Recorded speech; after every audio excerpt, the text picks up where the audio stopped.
Yes sir. Yes sir. हाँ जी, beginning करते हैं। ठीक है। सबसे पहले first of all welcome to Career Endeavour. ठीक है। तो आज जो हम बैच स्टार्ट करने वाले हैं वो DSSB TGT के अकॉर्डिंग है। तो पहले मैं आपको एग्जाम का पैटर्न बता देता हूँ, फिर हम चलेंगे डेमो क्लास की तरफ, जो कि आज आपकी रहेगी कौन सी, केमिस्ट्री बेस पे। ठीक है। केमिस्ट्री की रहेगी क्लास, इनऑर्गेनिक केमिस्ट्री जो ब्रांच है वो अभी मैं आपको डिटेल बता दूंगा सारी उसकी भी। ठीक है। उसमें जो टॉपिक आता है आपका, जो कि पीरियोडिक प्रॉपर्टीज आता है। ठीक है। पीरियोडिक प्रॉपर्टीज यानी आपकी जो पीरियोडिक टेबल रहती है, कंप्लीट जो आपकी पीरियोडिक टेबल होती है, उससे रिलेटेड जितनी भी आपकी प्रॉपर्टीज रहेगी उसका भी मैं सारा आपको इंट्रोडक्शन दूंगा कि किस तरीके से हम प्रोसीड करेंगे आगे टॉपिक की तरफ। ठीक है। तो उससे पहले मैं आपको पेपर का पैटर्न बता देता हूं। आवाज आ रही है ना मेरी सबको? ऑडिबल है ना पूरा? Yes sir. Yes sir. हाँ जी। Yes sir. ठीक है। तो जिसमें भी आवाज में अगर प्रॉब्लम हो रही है तो उनके साइड से थोड़ा बहुत नेटवर्क इशू होगा। ठीक है। क्योंकि देखो मेरी साइड से अगर होते ही प्रॉब्लम तो वो फिर सबको भी आवाज नहीं जाती। अगर एक का आ रहा है मैसेज तो मे भी थोड़ा बहुत उनकी साइड से नेटवर्क प्रॉब्लम हो, बाकी यहाँ से क्लियर है सब कुछ। ठीक है। तो सबसे पहले मैं आपको एग्जाम का पैटर्न बता देता हूँ कि DSSB किस तरीके से प्रोसीड कराता है TGT का एग्जाम। ठीक है। तो यहाँ पे अगर हम देखें, सबसे पहली चीज, आपका जो एग्जाम का पैटर्न रहता है वो 200 क्वेश्चंस होते हैं आपके टोटल। ठीक है। 200 क्वेश्चंस होते हैं, और ये जो 200 क्वेश्चंस होते हैं वो इक्वल मार्क्स के होते हैं, दैट इज 200 ही आपके मार्क्स रहेंगे। 200 आपके मार्क्स है। ठीक है। वन मतलब एक तरीके से 1 मार्क्स हो गया हर क्वेश्चन का, 1 मार्क है। ठीक है। और आपकी नेगेटिव मार्किंग भी रहेगी किसके, 0.25 की आपकी नेगेटिव मार्किंग रहती है हर क्वेश्चन में। ठीक है। और सारे क्वेश्चन कंपलसरी है, ऐसा नहीं है कि आपको कोई चॉइस मिलेगी क्वेश्चन के अंदर, ऐसी पॉसिबिलिटी नहीं है। ठीक है, पहली चीज। दूसरी चीज अगर हम बात कर रहे हैं यहाँ पे, तो आपका जो एग्जाम का पैटर्न रहता है, ये जो आपके टोटल 200 क्वेश्चन है, इनको उन्होंने एक तरीके से देखा जाए तो दो पार्ट में आपका डिवाइड कर रखा होता है, 100 एंड 100। ये 100 जो रहता है वो आपका जनरल पार्ट रहता है। ठीक है। और ये जो 100 रहते हैं वो आपका सब्जेक्ट ओरिएंटेड रहता है। उस सब्जेक्ट में कौन कौन से होंगे वो सारे भी अभी हम देखते हैं। ठीक है। तो सबसे पहले अगर हम देखें तो आपका जो 200 क्वेश्चंस का पार्ट रहता है, उसमें स्टार्टिंग के जो आपके 100 क्वेश्चंस है, स्टार्टिंग के जो आपके 100 क्वेश्चंस रहते हैं वो इन पार्ट 5 से पूछे जाते हैं आपके। ठीक है। अभी कौन से है मैं थोड़ा सा इसको जूम करके दिखा देता हूं आपको। ठीक है।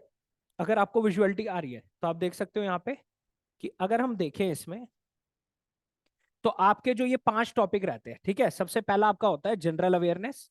ठीक है। जिसपे आपको बिल्कुल करंट अफेयर से टाइप्स पे क्वेश्चंस पूछे जाते हैं, जनरल अवेयरनेस, और अराउंड 20 क्वेश्चंस इसके हैं। ठीक है। 20 क्वेश्चंस इन्होंने 20 क्वेश्चंस में डिवाइड कर रखा होता है हर पार्ट को। ठीक है। और फिर आता है आपका जनरल इंटेलिजेंस और रीजनिंग एबिलिटी। ठीक है, रीजनिंग के जो क्वेश्चन आते हैं। नेक्स्ट जो आता है आपका वो होता है अरिथमेटिक और न्यूमेरिकल एबिलिटी, यानी एप्टीट्यूड बेस्ड जो आपके क्वेश्चन आते हैं। तो मैथ ओरिएंटेड थोड़ा बहुत होता है, एप्टीट्यूड पार्ट होता है। ठीक है। और यहाँ पे रीजनिंग पार्ट आता है। जैसे आपने क्वेश्चंस भी देखे होंगे कि वो राउंड टेबल वाले आते हैं, कि ठीक है, कि जैसे राउंड टेबल में बैठे हुए हैं 5 पर्सन है। ठीक है।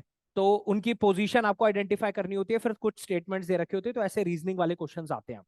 ठीक है। साथ में लैंग्वेज बेस्ड आते हैं, एक इंग्लिश लैंग्वेज आता है और एक हिंदी लैंग्वेज आते हैं। तो अगर अब देखा जाए तो ये 100 क्वेश्चंस इन 5 पार्ट में उन्होंने डिवाइड कर रखे होते हैं।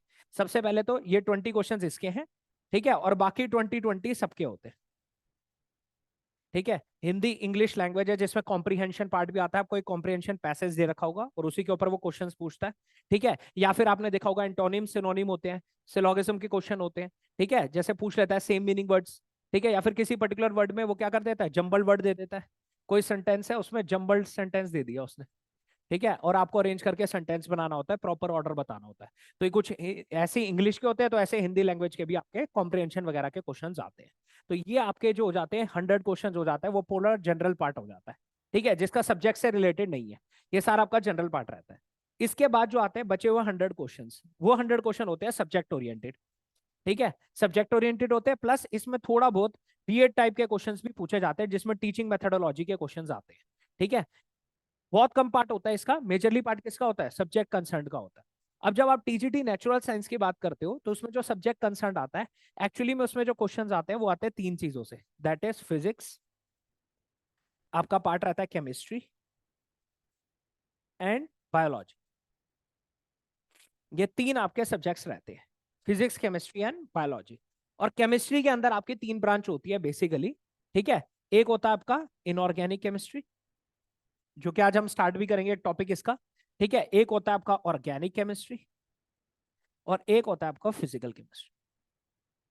ठीक है, इनऑर्गेनिक केमिस्ट्री में हम सारा ये पढ़ेंगे, जैसे आपके हम पढ़ते हो बॉन्डिंग, ठीक है, कि किस तरीके से बॉन्ड बन रहा है, कौन कौन सी प्रॉपर्टीज उसको डिफाइन करती है, बॉन्ड एंगल। आपने सुना भी होगा हाइब्रिडाइजेशन आप निकालते हो, sp2 sp3, सुना होगा ना? क्लियर है ना? हाइब्रिडाइजेशन, हाइब्रिडाइजेशन आप निकालते हो, क्लियर है ना? पहली बार तो नहीं सुन रहे हाइब्रिडाइजेशन? यस सर, यस ठीक सर, है, क्लियर। तो ऐसे जो क्वेश्चंस आते हैं हाइब्रिडाइजेशन निकालने के, बॉन्ड एंगल कंपैरिजन करने के, या फिर किसी का भी स्ट्रक्चर फाइंड आउट करने के कि इसकी क्या ज्योमेट्री है, इसकी क्या शेप है, ऐसे क्वेश्चंस वगैरह जो आते हैं, या फिर किसी की कॉन्फ़िगरेशन लिखनी है आपको, ठीक है, या फिर उसकी आप कहते हो एनर्जी, अभी हम देखेंगे, अभी ऑर्डर भी निकालने आ जाते हैं, आयनाइजेशन एनर्जी का ऑर्डर, इलेक्ट्रॉन गेन एंथैल्पी, ये सारा पार्ट आपका किस में कवर होता है? इनऑर्गेनिक केमिस्ट्री में कवर होता है। फिर आता है आपका ऑर्गेनिक केमिस्ट्री का पार्ट। ऑर्गेनिक केमिस्ट्री में आपके क्या होते हैं? रिएक्शंस होते हैं, जैसे आपको वो बोल देगा कि भाई कार्बन से रिलेटेड जो आपके कंपाउंड्स होते हैं, जैसे आप पढ़ते हो एल्कोहल है, कार्बोक्सिलिक एसिड है, ठीक है, इसके साथ साथ आपके एल्कोहल हो गया, कार्बोक्सिलिक हो गया, अमीन्स हो गए, तो जितने भी कार्बन से ओरिएंटेड आपके कंपाउंड्स होते हैं, उनके क्या रिएक्शन है, उनकी क्या सिंथेसिस है, ये सारा पार्ट आप किस में पढ़ते हो? ऑर्गेनिक। फिर आता है फिजिकल केमिस्ट्री में, जिसमें थर्मो से रिलेटेड आपके टॉपिक्स आते हैं, ठीक है, थर्मोडायनेमिक्स से रिलेटेड, कि आपके एंट्रोपी वगैरह के क्वेश्चन आ जाएंगे, या 3 लॉज जो होते हैं आपके थर्मोडायनेमिक्स, उससे थोड़ा बहुत ऊपर ऊपर से पूछता है, कोई इतनी डेप्थ में नहीं जाता वो, क्योंकि आपका जो सिलेबस है वो तीनों सब्जेक्ट से ओरिएंटेड आता है। फिजिक्स में भी आता है, इलेक्ट्रिकल और मैकेनिकल आएगा, ठीक है, बायोलॉजी का, बायोलॉजी का भी पार्ट जो होगा वो आपका उसी के ओरिएंटेड होगा। तो यहाँ पे अगर देखा जाए तो तीनों के बिल्कुल नियरली सेम आपके नंबर ऑफ क्वेश्चंस आते हैं, और कुछ बिल्कुल जनरल क्वेश्चंस आते हैं इसके अंदर, ठीक है। तो आपका जो पैटर्न रहता है वो एग्जैक्ट जो रहता है वो 200 क्वेश्चंस का रहता है, जिसमें से 100 हमने देखे कि जनरल पार्ट रहता है आपका, और 100 जो होता है वो आपका सब्जेक्ट ओरिएंटेड होता है, ठीक है। तो ये आपका 200 क्वेश्चन बनता है, और आपका जो एग्जाम होता है वो भी कितने घंटे का होता है? 2 घंटे का ही होता है, 2 आवर का आपका एग्जाम है। तो 2 घंटे में आपको क्या है, आपको 120 मिनट्स में करने होते हैं 200 क्वेश्चंस। तो थोड़ा सा लेवल क्वेश्चंस का क्या होता है, क्वेश्चन ऐसे होंगे जिसमें आपको ऐसा नहीं है कि बहुत ज्यादा कैलकुलेशन करने का टाइम होगा। क्यों? क्योंकि आप देख पा रहे हो कि अपने 2 घंटे में ही आपको कितने करने हैं? 200 क्वेश्चन करने हैं। तो वहां पे जो क्वेश्चन होते हैं वो प्रॉपर नॉलेज बेस्ड क्वेश्चन होते हैं। ऐसा नहीं है कि आपको न्यूमेरिकल करते करते आपको टाइम ही निकल गया सारा, ऐसा नहीं होते क्वेश्चन, ठीक है, कि वो आपका टाइम वेस्ट कराएगा। बहुत लेंदी क्वेश्चन नहीं होते, बिल्कुल सब्जेक्ट ओरिएंटेड होते हैं और नॉलेज बेस्ड क्वेश्चन होते हैं, ठीक है। अगर आपको कंसेप्ट पता है तो आप क्वेश्चन कर पाओगे, नहीं पता तो आप नहीं कर पाओगे। ऐसा नहीं है कि आप न्यूमेरिकल करते रहोगे, उसी में सारा टाइम निकल गया क्वेश्चन का, ऐसा नहीं होता, ठीक है। तो आपका 2 घंटे का टाइम रहता है, 200 क्वेश्चन है, इक्वल मार्क्स है, इक्वल वेटेज है, और आपकी नेगेटिव मार्किंग रहती है 0.25 की। तो बहुत केयरफुली इसको अटेम्प्ट करना होता है, ठीक है। तो ये आपके 5 होते हैं, और ये आपका सब्जेक्ट ओरिएंटेड होता है, जिसमें आपको फिजिक्स, केमिस्ट्री, बायो। अब हम जो है आपको पढ़ाएंगे वो सब्जेक्ट ओरिएंटेड भी आपकी क्लासेस लगेंगी, प्लस इनकी भी आपकी क्लासेस लगेगी, ठीक है। जनरल वाले पार्ट की भी क्लासेस लगेंगी, और सब्जेक्ट ओरिएंटेड भी फिजिक्स, केमिस्ट्री, बायो की आपकी क्लासेस लगेगी। प्लस आपको क्लास में क्वेश्चंस भी कराए जाएंगे, जो कि क्या होंगे? डिफरेंट डिफरेंट, खाली DSSS भी नहीं, बल्कि और भी जो अदर एग्जामिनेशंस होते हैं उनके क्वेश्चन कंपाइल करके आपको असाइनमेंट्स वगैरह भी प्रोवाइड किए जाएंगे, ठीक है। वो भी आपको क्लासरूम के अंदर क्वेश्चंस के थ्रू ही आपकी प्रैक्टिस कराई जाएगी, ठीक है, ताकि क्वेश्चंस के थ्रू आपको थोड़ा बहुत कॉन्फिडेंस भी आएगा, जब आप क्वेश्चंस बिल्कुल अपने तरीके से आप क्वेश्चंस को अटेम्प्ट कर पाओगे, ठीक है। तो खाली ऐसा नहीं कि DSSB के ही हम क्वेश्चंस आपको प्रैक्टिस कराएंगे, अदर एग्जामिनेशंस भी होते हैं, KVS वगैरह, उनके क्वेश्चंस भी कोलैबोरेट करके आपको असाइनमेंट फॉर्म में दिए जाएंगे, जो उनसा भी टॉपिक आपका चल रहा होगा, ठीक है, ताकि उसकी प्रैक्टिस साथ साथ चलती रहे। क्लियर हो रही है बात सबको? पैटर्न समझ आया सबको एग्जाम का? क्लियर है सबको? Yes sir. ठीक है, तो हमने जो देखा यहाँ पे, तो मैं आपको पहले ही बता चुका हूँ, यहाँ पे जो एग्जाम का पैटर्न रहता है आपका, ठीक है। तो एग्जाम का पैटर्न में अगर आप देखोगे, तो यहाँ से अगर हम इसको रिमूव कर लें, ठीक है, तो यहाँ पे आपने देखा है इक्वल वेटेज है सारे क्वेश्चंस की। तो पहला जो पार्ट है उसमें 20-20 क्वेश्चंस होंगे, 5 में डिवाइड है, और लास्ट जो आपका सब्जेक्ट ओरिएंटेड आता है वो 100 क्वेश्चंस आता है। तो 200 क्वेश्चंस है, 200 मार्क्स है, और 2 घंटे का आपका एग्जाम रहता है, ठीक है। तो ये आपका प्रॉपर पैटर्न रहता है, किसके कॉरेस्पॉन्डिंग? आपका TGT एग्जाम के कॉरेस्पॉन्डिंग, ठीक है। और इसमें अगर हम बात करें, जैसे आज हम केमिस्ट्री शुरू करने वाले हैं, ठीक है, तो अगर हम बात करेंगे केमिस्ट्री की, तो केमिस्ट्री में भी मैंने आपको बताया, एक तो केमिस्ट्री की क्लासेस होगी आपकी, बायोलॉजी होगा, ठीक है, और फिजिक्स का भी पार्ट होगा, फिजिक्स की भी क्लासेस होंगे, क्योंकि तीनों में से आपके क्वेश्चंस आते हैं। लेवल ऐसा नहीं है कि बहुत ज्यादा डेप्थ में आपको चीजों को जानने की जरूरत है, ठीक है। ओरिएंटेड रहता है 10th और मैक्सिमम 11-12 तक, थोड़ा बहुत टच करता है, ठीक है, बिल्कुल डेप्थ में भी नहीं टॉपिक के जाना होता, ठीक है। नहीं, तीनों टॉपिक मैं नहीं पढ़ाऊंगा जिसने भी लिखा है, ठीक है। यहाँ की जितनी भी एक्सपीरियंस फैकल्टी होगी, ऐसा नहीं है कि मैं ही केमिस्ट्री भी पूरी मैं पढ़ाऊंगा, ऐसा नहीं है, ठीक है, केमिस्ट्री में भी अगर आप देखोगे तो आपका ऑर्गेनिक केमिस्ट्री है, इनऑर्गेनिक है, जैसे अभी हमने डिस्कस भी करा पीछे, इनऑर्गेनिक है, और आपका फिजिकल केमिस्ट्री का पार्ट होगा, फिजिकल केमिस्ट्री का पार्ट है। तो मैं आपका जो लूंगा वो इनऑर्गेनिक केमिस्ट्री का पार्ट लूंगा, ठीक है। और यहाँ पे जितनी भी एक्सपीरियंस फैकल्टी होगी, जो ऑर्गेनिक की फैकल्टी होगी वो ऑर्गेनिक पढ़ाएगी आपको, फिजिकल की फैकल्टी फिजिकल केमिस्ट्री पढ़ाएगी, ठीक है। बायोलॉजी में भी डिवीजन है, ठीक है। फिर आपका फिजिक्स का भी पार्ट है, तो फिजिक्स की भी जो आपकी एक्सपीरियंस फैकल्टी होगी वो आपको ये करवाएगी, ठीक है। तो यहाँ पे ऐसा नहीं है कि एक ही टीचर सारे सब्जेक्ट पढ़ाएगा, जो उस टीचर जो स्पेशलाइज टीचर होगा पर्टिकुलर। हाँ, जनरल पेपर और मेन पेपर दोनों ही डेली होंगे, हाँ वो होएगी, क्लासेस अभी होंगी, जनरल और दोनों की क्लासेस लगेंगी अभी, ठीक है। अभी एक्चुअली क्या है, डेमो क्लास है, तो बेसिकली आज रखी गई है, ठीक है। तो डेमो क्लासेस अभी चलेंगी, और जब बिल्कुल रेगुलर बैच स्टार्ट होना शुरू हो जाएगा तो उसके बाद दोनों क्लासेस आपकी लगेंगी, वो जनरल पेपर की भी लगेंगी और सब्जेक्ट बेस्ड भी लगेंगी क्लासेस। क्लियर है? कोई और डाउट किसी को? ठीक है। तो इसमें हम जो है आज जो है इनऑर्गेनिक केमिस्ट्री, और इसमें भी क्या करेंगे, पीरियोडिसिटी शुरू करेंगे आज, जो टॉपिक हम शुरू करने वाले हैं, ठीक है। पीरियोडिसिटी में हम क्या क्या देखेंगे वो सब अभी मैं बताऊंगा। किसी को कुछ पूछना है, ठीक है, सब्जेक्ट से रिलेटेड या फिर बैच से रिलेटेड, वो पूछ सकता है, वरना फिर हम आगे टॉपिक पे प्रोसीड करेंगे पीरियोडिसिटी की तरफ, ठीक है। और साथ ही साथ यहाँ पे जो आपका बैच चल रहा है, ठीक है, एक तो क्लासेस तो हो रही है, प्लस आपको रिकॉर्डेड लेक्चर्स भी प्रोवाइड किए जाएंगे, ठीक है। रिकॉर्डेड लेक्चर्स भी प्रोवाइड किए जाएंगे, जैसे कोई क्लास आपकी मिस आउट हो जाती है, ठीक है, जैसे अभी लाइव क्लास चल रही है, ठीक है, जिसमें आप डायरेक्टली इंटरेक्ट कर रहे हो टीचर के साथ, तो ये रिकॉर्ड भी हो रही है साथ में। तो अगर आपका कुछ मिस आउट हो जाता है, ठीक है, या फिर आप रिवाइज करना चाहते हो क्लास को, तो आप रिकॉर्डेड लेक्चर पे भी विजिट कर सकते हो, ठीक है, रिकॉर्डेड लेक्चर को भी देख सकते हो। किसी को कोई डाउट, कोई कुछ पूछना चाहता है तो पूछ सकता है, वरना फिर हम सब्जेक्ट के डेमो क्लास की तरफ चलते आगे। क्लियर है सबको? Yes sir. ठीक है, चलो फिर अब हम चलते हैं सब्जेक्ट ओरिएंटेड। तो आज जो हम देखने वाले पीरियोडिसिटी देखेंगे हम, ठीक है, टॉपिक। तो सबसे पहले जो मैं पीरियोडिसिटी में देखना है, ठीक है, पीरियोडिसिटी, एक मिनट,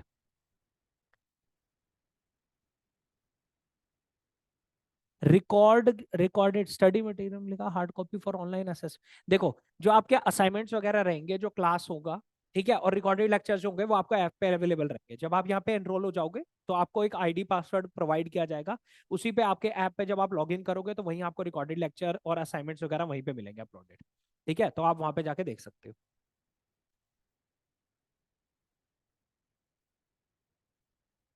हाँ, पीसी पर भी अब एक्सेस होगा, क्यों नहीं होगा। ऐप पीसी के थ्रू अगर आप एक्सेस करोगे तो आप पीसी के थ्रू लेक्चर्स देख सकते हो, ठीक है। ऐसा नहीं है कि खाली मोबाइल से, पीसी के थ्रू भी आप देख सकते हो, ठीक है, उसमें कोई प्रॉब्लम नहीं है। ओके, चलो, अब जो हम पीरियोडिसिटी करने वाले हैं, सबसे पहले आज बिल्कुल बेसिक से चलेंगे, ठीक है, और थोड़ा बहुत लेवल को अप्राइज करेंगे बाद में, ठीक है। पीरियोडिसिटी में हमें क्या देखना है, सबसे पहली चीज कि कितनी आपकी डिफरेंट डिफरेंट, आपने देखा होगा बहुत सारे आए थे, डॉबनर ट्राइड वगैरह आए, अभी हम देखेंगे भी।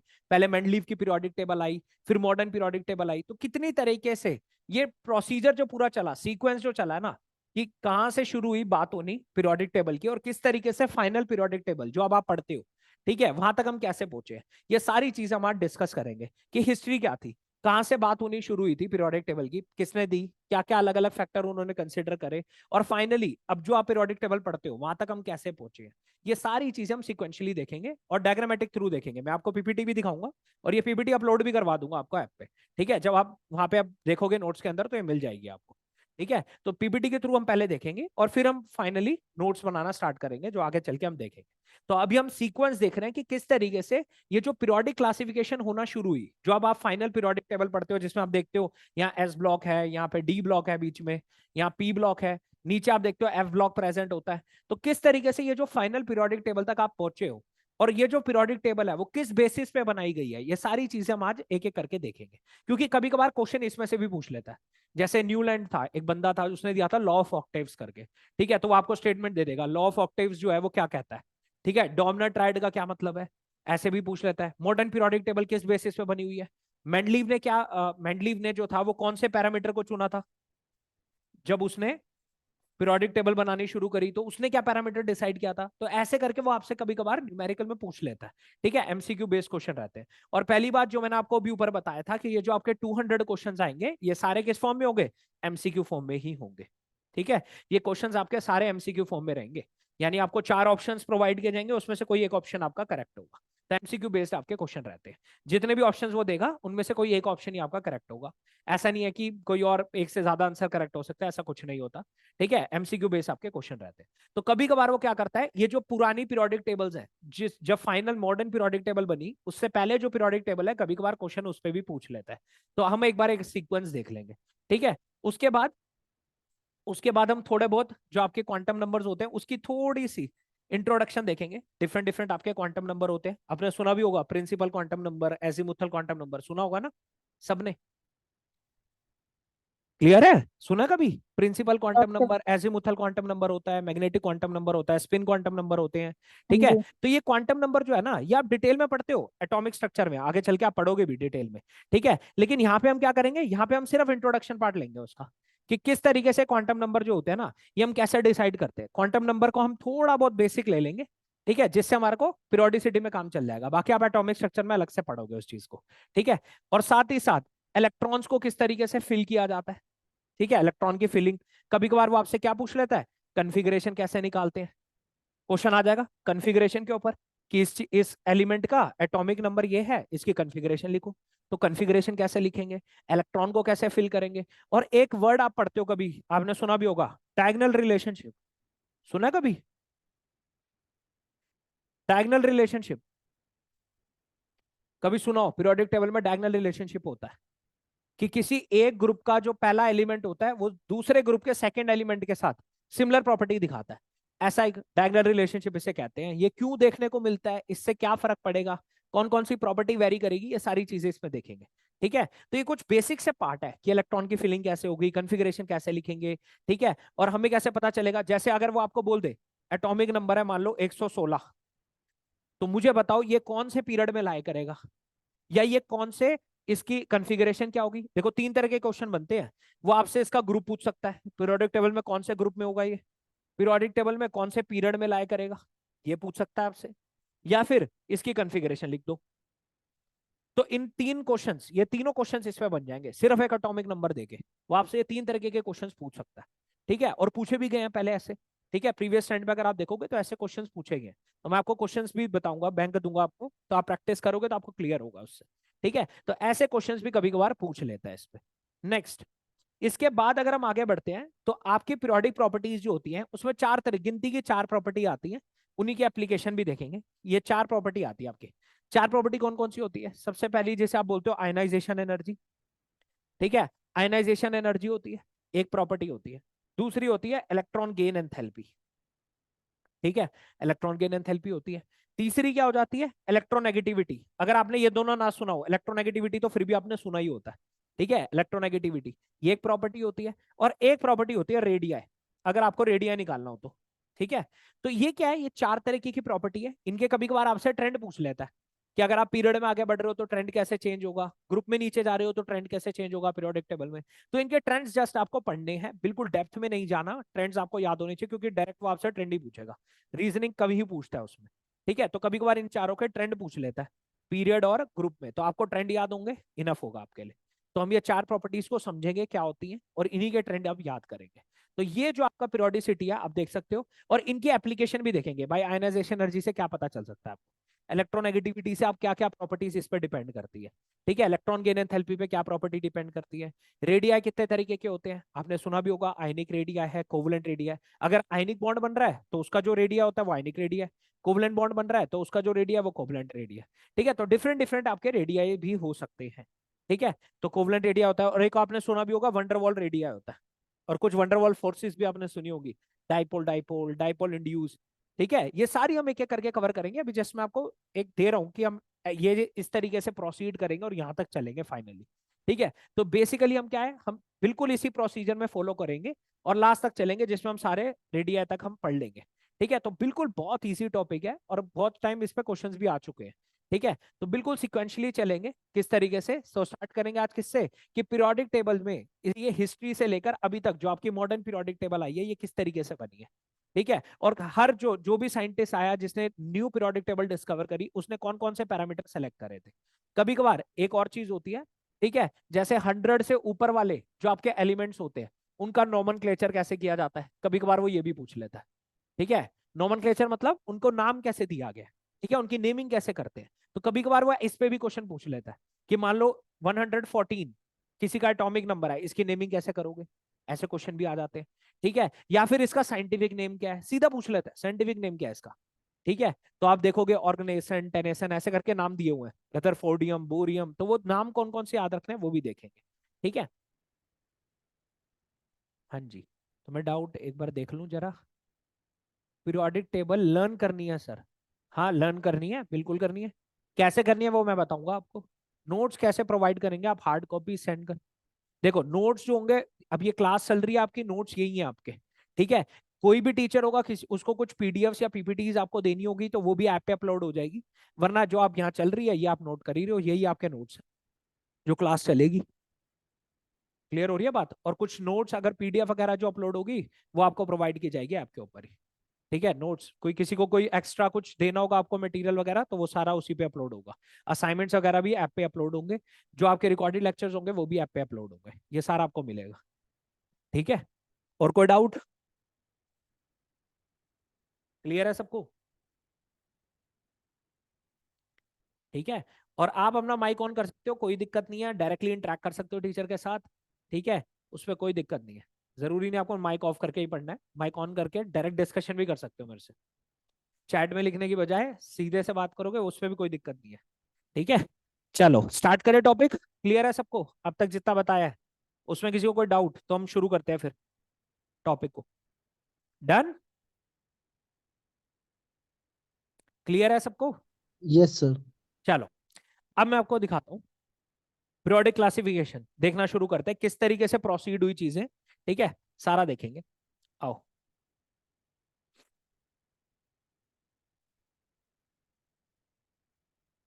हाँ जी।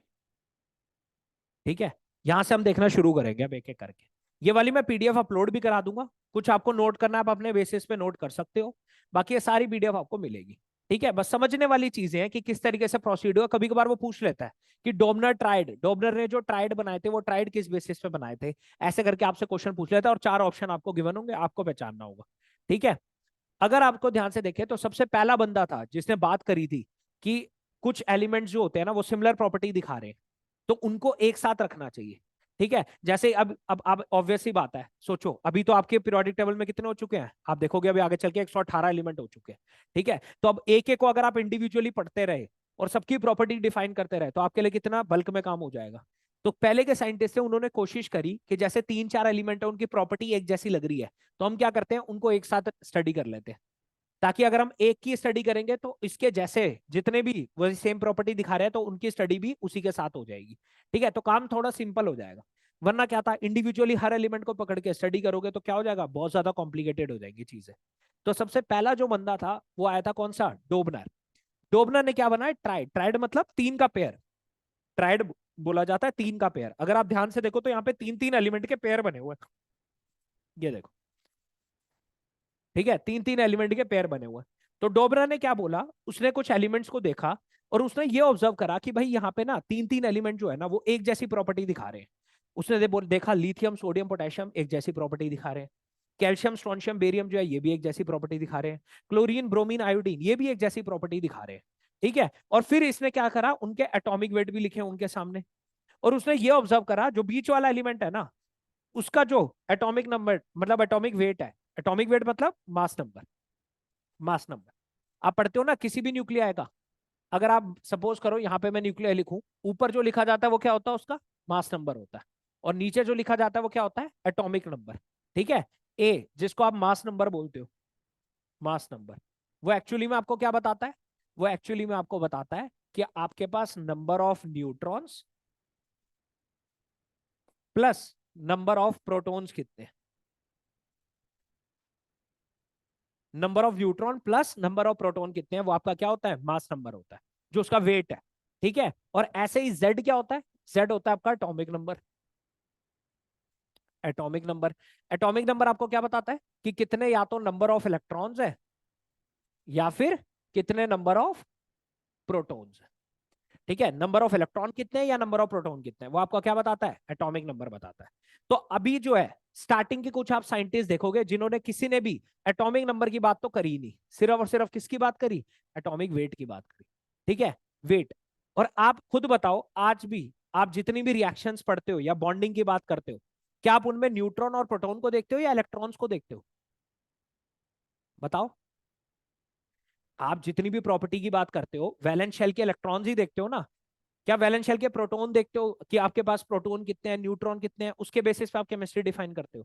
या नंबर ऑफ इलेक्ट्रॉन्स के बेसिस पे आप केमिस्ट्री डिफाइन करते हो? बताओ। इलेक्ट्रॉन्स। नंबर ऑफ इलेक्ट्रॉन्स के बेसिस पे। तो अभी आप क्या देख रहे हो कि स्टार्टिंग के जितने भी साइंटिस्ट आए हैं उन्होंने एटॉमिक नंबर को कंसिडर ही नहीं करा। यानी जिसमें नंबर ऑफ इलेक्ट्रॉन्स थे, नंबर ऑफ इलेक्ट्रॉन को कंसिडर नहीं कर रहे, किसको कंसिडर कर रहे हैं? न्यूट्रॉन और प्रोटॉन को। क्या न्यूट्रॉन और प्रोटॉन इतनी अच्छी केमिस्ट्री डिफाइन कर पाएंगे? नहीं कर पाएंगे। ठीक है, तो आप देखोगे इसीलिए जो स्टार्टिंग के जो साइंटिस्ट जब कर रहे थे ना, उनका जो पैरामीटर था ना वो उन्होंने सही सेलेक्ट नहीं करा था। ठीक है, एक हद तक वो बिल्कुल सही बात कर रहे थे कि हाँ ठीक है, जिनका वेट आपने क्या, जिनका मास सेम है ना, लगभग नियरली सेम है, वो क्या कर रहे हैं, प्रॉपर्टी बिल्कुल सेम दिखा रहे हैं। ठीक है, वो बिल्कुल कर रहे थे। जब कोई बाद में पता चलेगा मास पे नहीं बल्कि किस पे, एटॉमिक नंबर पे, यानी नंबर ऑफ इलेक्ट्रॉन्स के ऊपर उनकी प्रॉपर्टी डिफाइन कर रही होगी, तभी आपकी जो फाइनल पीरियोडिक टेबल है ना वो सबसे सही बनी थी। ठीक है, उससे पहले जो बन रही थी वो बन रही थी, लेकिन वो क्या है, आप देख सकते हो इसने ज्यादा से ज्यादा कितने, 2 या 3 या 4 ट्राइड बनाए होंगे बस। और आप देख रहे हो 118 एलिमेंट आपके पीरियोडिक टेबल में। तो सोचो क्या 118 को एक्सप्लेन कर पाएगा खाली ये ट्राइड के बेसिस पे? नहीं कर पाएगा। इसलिए डोबना ट्राइड जो आया उसने क्या करा, इनके एटॉमिक वेट के बेसिस पे देखा कि कुछ कुछ 3 3 एलिमेंट जो है वो एक जैसी प्रॉपर्टी दिखा रहे हैं। ठीक है, और जब उसने देखा कि इन तीनों में जो बीच वाला एलिमेंट है ना, इसका एटॉमिक वेट जो है वो बाकी दोनों को ऐड करके उसका हाफ ही आएगा लगभग। ठीक है, आप देख सकते हो 39 7 46, उसका हाफ करोगे तो 23 आएगा। ऐसे ही यहाँ पे 137 और 40 ऐड करोगे, उसका नियरली हाफ क्या आएगा, 88 आएगा। तो यानी ये जो बीच वाला एलिमेंट है ना, उसका क्या है, एग्जैक्टली हाफ होता था किसका, बाकी दोनों के। यानी एक तरीके से दिखाता था तो बाकी दोनों के एवरेज ही होता था इसका, बीच वाले का। और इन तीनों की प्रॉपर्टीज भी क्या होती थी, एक जैसी होती थी ये तीनों। और आप देखो, देखते भी हो, ये आपका ग्रुप 1 है, lithium sodium potassium S block है आपका। ठीक है, कैल्शियम स्ट्रोशियम बेरियम ये आपका क्या हो जाता है, ये आपका, ये भी एस ब्लॉक है, लेकिन कौन सा, एल्कलाइन अर्थ मेटल जो आप पढ़ते हो अब। ठीक है, क्लोरीन ब्रोमीन आयोडीन ये कौन सा ग्रुप है आपका, कौन सा ग्रुप है, chlorine bromine iodine, halogens. Group halogens, group 17। 17 जो आप पढ़ते हो। ठीक है, तो बेसिकली आप देख रहे हो कि उनकी शुरुआत बिल्कुल सही है। शुरुआत ऐसी नहीं है कि उन्होंने गलत करी है, पर उन्होंने पैरामीटर गलत सेलेक्ट करा है। ठीक है, तो फाइनल पीरियोडिक टेबल आपको कैसे याद करनी है वो मैं भी आपको बताऊंगा। अभी हम एक एक करके चलते हैं। तो सबसे पहला बंदा आया, जैसे आपसे पूछा जा सकता है क्वेश्चन में, डोबनर जो था, उसने किस, जो उसने ट्राइड्स बनाए थे वो किस बेसिस पे बनाए थे? ठीक है, या डोबनर ट्राइड के लिए कौन सी स्टेटमेंट बिल्कुल करेक्ट है? तो आपको 4 स्टेटमेंट देगा, आपको करेक्ट पहचाननी होगी। जिसमें से एक स्टेटमेंट वो ये भी दे सकता है कि जो इसका सेंट्रल एलिमेंट है उसका एटॉमिक वेट जो है वो इन दोनों का बिल्कुल क्या होता है, एवरेज होता है। तो ये स्टेटमेंट बिल्कुल सही है।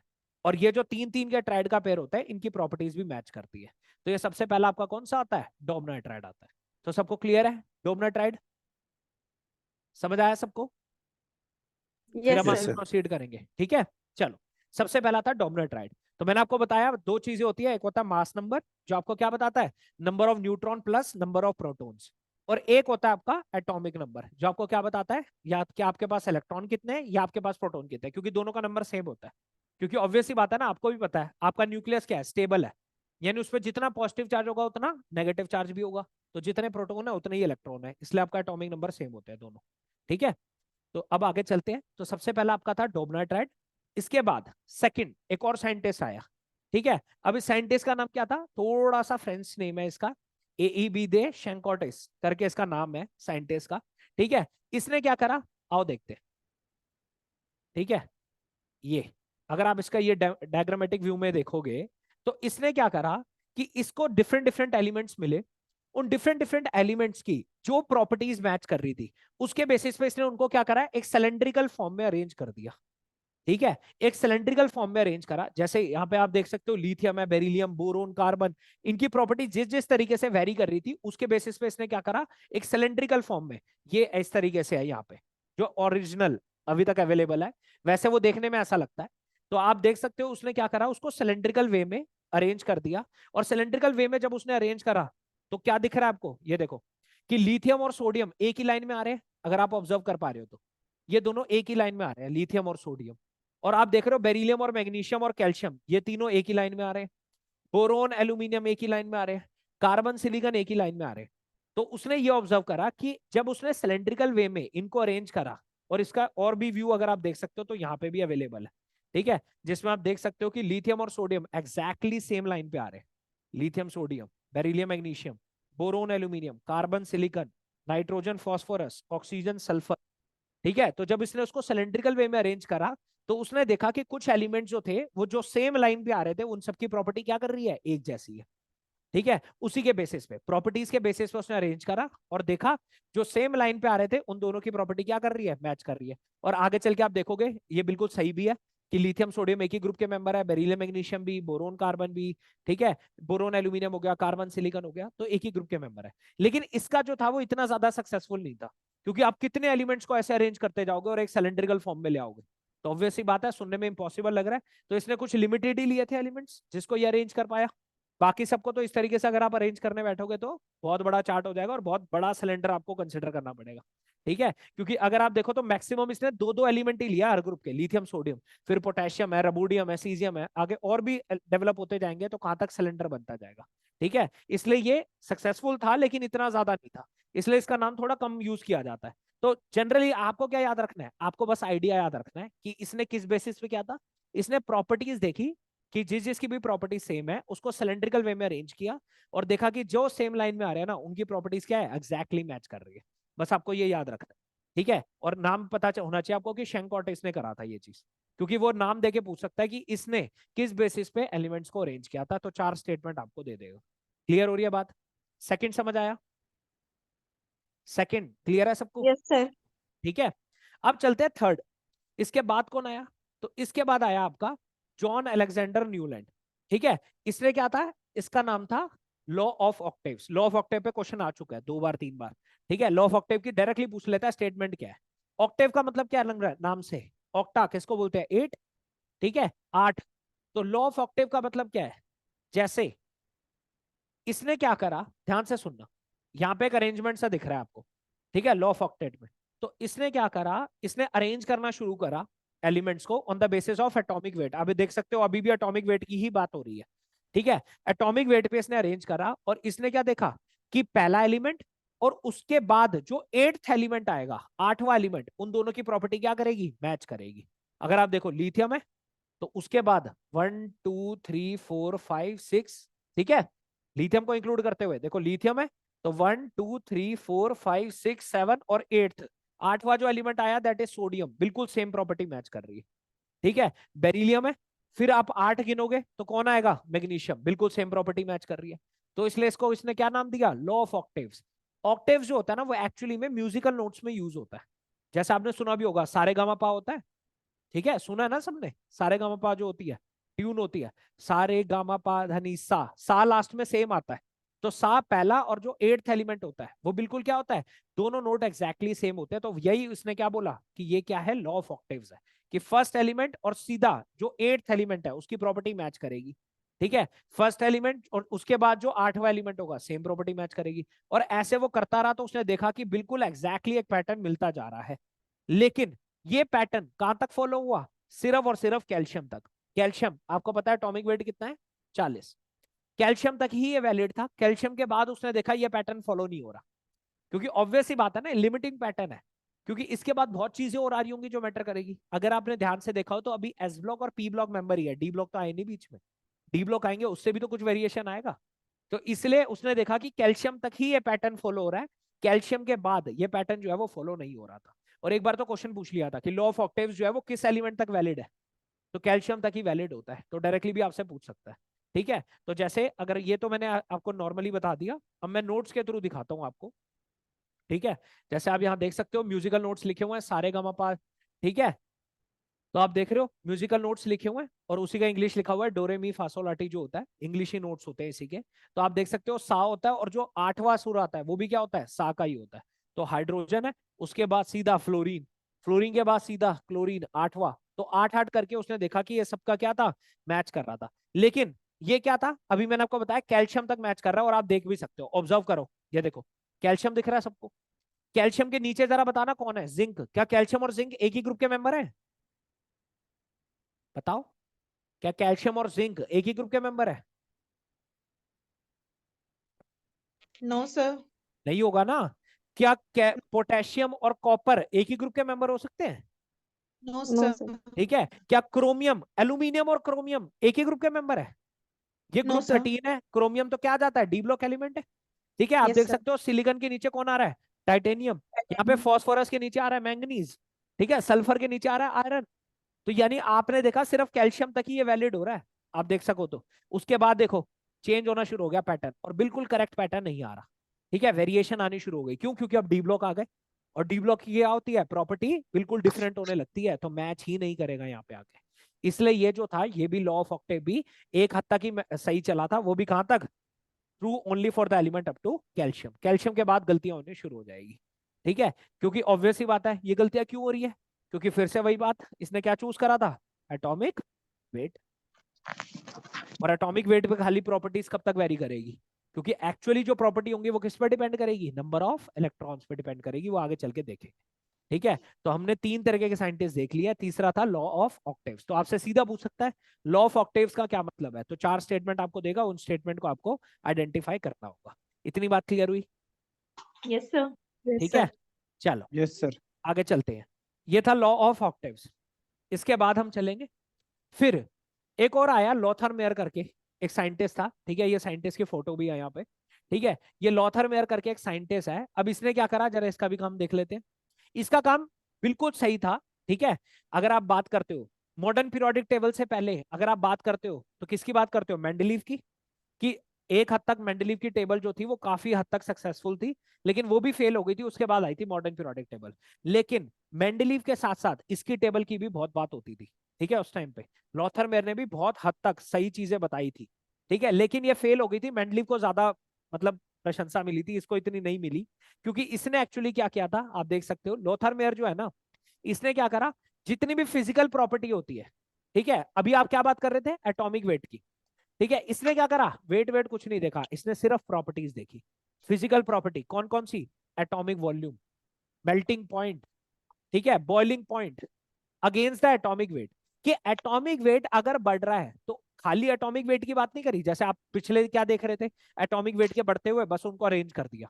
इसने क्या करा, एटॉमिक वेट के साथ साथ पर्टिकुलर प्रॉपर्टीज को चुना, कौन कौन सी, volume, melting point, boiling point, ये कैसे वेरी कर रही है। ठीक है, और जिनकी भी जो चेंज आ रहा है, वेरिएशन आ रहा है, वो सेम आ रहा है, उनको एक ही पीरियड में रखा गया। ठीक है, जैसे आप यहाँ पे देख सकते हो कार्बन है, उसी के नीचे सिलिकॉन, सिलिकॉन के नीचे ही उसने क्या रखा है, यहाँ पे टिन आपका है। ठीक है, नाइट्रोजन है, फास्फोरस है, आर्सेनिक है, ऑक्सीजन है, सल्फर है, सेलेनियम है, फ्लोरीन है, क्लोरीन है, ब्रोमीन है। और आप देख रहे हो ये सारे बिल्कुल उसने करेक्ट अरेंज करे हैं, क्योंकि ऑक्सीजन सल्फर सेलेनियम ही आता है इसके बाद। ठीक है, फ्लोरीन क्लोरीन के बाद ब्रोमीन ही आता है। जहां तक आप पीछे क्या देख रहे थे, लॉ ऑफ ऑक्टेव सिर्फ कैल्शियम तक वैलिड था, आप देख रहे हो इसने उसके आगे भी क्या करा है, बहुत अच्छे से अरेंजमेंट करा है।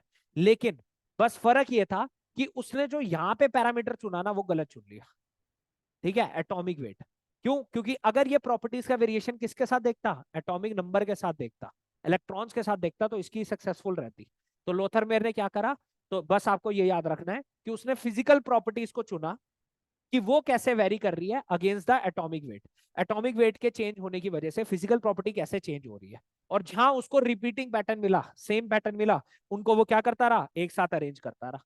ठीक है, जैसे उसको दिखा कार्बन सिलिकॉन टिन एक जैसा पैटर्न लग रहा है, एक साथ अरेंज कर दिया। नाइट्रोजन फास्फोरस आर्सेनिक एक जैसा पैटर्न लग रहा है, एक साथ अरेंज कर दिया। ऐसे ही वो अरेंज करता रहा। ठीक है, तो लॉथर मेयर ने जो था वो किसके बेसिस पे था, फिजिकल प्रॉपर्टीज के बेसिस पे था, फिजिकल प्रॉपर्टी। और आपको थोड़ा बहुत आइडिया होना चाहिए, तो आप याद कर सर लोगे। हाँ बोलो। सर लोथर मेयर ने क्या एटॉमिक वेट को कंसिडरेशन नहीं रखा था, नहीं सिर्फ नहीं, physical property? Actually atomic weight को कंसिडर रखा था। वो क्या कह रहा था कि एटॉमिक वेट जब चेंज हो रहा है ना, उसके साथ साथ प्रॉपर्टीज कैसे वेरी होती है। अब बाकी सारे तो क्या कर रहे थे, उन्होंने देखा भाई इसकी प्रॉपर्टी एक जैसी है, इनको एक साथ रख, इसकी प्रॉपर्टी एक जैसी है, इनको एक साथ रख दो।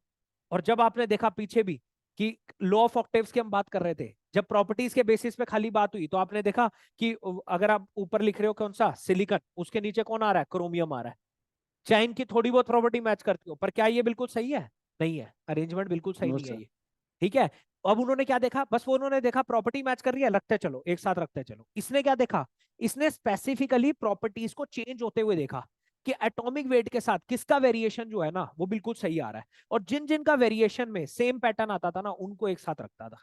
जैसे ऑक्सीजन है, सल्फर है, सेलेनियम है, तीनों के एटॉमिक वेट के बेसिस पे प्रॉपर्टी एक जैसी चेंज हो रही थी। ठीक है, और यही तो आप बात करोगे ना। आप खुद बताओ, अब जो मॉडर्न पीरियोडिक टेबल में आप रखते हो ऑक्सीजन, सल्फर, सेलेनियम एक ही ग्रुप में रखते हो, क्यों रखते हो? क्योंकि उनकी आउटरमोस्ट कॉन्फ़िगरेशन एक जैसी होती है। सही बात जी है। सर, जी सर, कॉन्फ़िगरेशन सेम है मतलब number of electrons, outermost electron same है। तो जब आउटरमोस्ट यस, इलेक्ट्रॉन सेम होंगे तो क्या उनकी प्रॉपर्टी भी सेम तरीके से वेरी नहीं करेगी? यस सर, सही है। लेकिन उसने ये वेरिएशन तो सही पकड़ा, लेकिन पकड़ा किसके रिस्पेक्ट में? एटॉमिक वेट के रिस्पेक्ट एटॉमिक में। नंबर, यहां पे वो फेल हो गया था। अगर वो एटॉमिक नंबर के बेसिस पे पकड़ता ना तो इसकी पीरियोडिक टेबल काफी हद तक सही जाती। बात समझ आ रही है अब? जी और सर, इसने ऐसे नहीं कि कोई भी प्रॉपर्टी उठा के देख ली, इसने प्रॉपर्टीज लिखी कौन कौन सी, कि मैं वॉल्यूम चेक कर रहा हूं, मेल्टिंग पॉइंट, बॉइलिंग पॉइंट, इन्हीं प्रॉपर्टीज को देख रहा हूं अगेंस्ट द एटॉमिक वेट। इसने पर्टिकुलर प्रॉपर्टीज को पकड़ा। देखो क्या होता है, जब आप प्रॉपर्टी मेजर कर रहे होते हो ना तो बहुत सारी प्रॉपर्टीज होती है। अगर आप किसी चीज को कांस्टेंट नहीं मानोगे और सारी प्रॉपर्टी को एक साथ वेरी करते हुए देखोगे, क्या आप सही रिजल्ट तक पहुंच पाओगे? खुद बताओ, पॉसिबल है सही रिजल्ट तक पहुंचना? नहीं। आपको कुछ पैरामीटर्स को कांस्टेंट रखना पड़ेगा और फिर आपको एक प्रॉपर्टी पर्टिकुलर पकड़नी पड़ेगी जहां से आप क्या करोगे, वेरिएशन देखोगे। तभी तो उसने पर्टिकुलर प्रॉपर्टीज को पकड़ा ना कि मैं इन्हीं का वेरिएशन देख रहा हूं, मैं बाकी का वेरिएशन नहीं देख रहा हूं। उनको उसने कांस्टेंट रख के बाकी का वेरिएशन देखा, और जब उसने वेरिएशन देखा कि इसके और इसमें सेम पैटर्न आ रहा है, उसको वो अरेंज करता रहा। ठीक है, बस ये गलती थी कि किसके बेसिस पे देखना था ना, वो एटॉमिक वेट को कंसिडर कर रहा था, जबकि उसे एटॉमिक नंबर को कंसिडर करना चाहिए था। बात समझ आ रही है अब? क्लियर हुआ सबको? Yes yes sir, sir. ठीक है, तो ये था आपका लॉथर मेयर। तो आपको एटलीस्ट आइडिया होना चाहिए कि लॉथर मेयर ने क्या पैरामीटर कंसिडर करे थे। उसने फिजिकल प्रॉपर्टीज का चेंज देखा था अगेंस्ट एटॉमिक वेट, कि एटॉमिक वेट के साथ फिजिकल प्रॉपर्टीज कैसे वेरी कर रही है। तो तीन ही प्रॉपर्टी है, याद रखना, volume, melting point, boiling point. बस इन तीनों का वेरिएशन देख रहा था। पूछ सकता है आपसे लॉथर मेयर का एक्सपेरिमेंट क्या था। ठीक है, चलो आगे चलते हैं। तो हमने बात करी किसकी, अभी लॉथर मेयर की बात करी है। अब लॉथर मेयर के बाद फिर जो आपकी यहां से आपकी असली पीरियोडिक टेबल आना शुरू होती है। तो सबसे पहला बंदा जो था वो कौन था? मेंडलीव, जिसने काफी हद तक, मतलब लोग मानने ही लग गए थे कि आइडियल जो आपकी पीरियोडिक टेबल है वो यही होती है। ठीक है, जब तक मॉडर्न नहीं आई।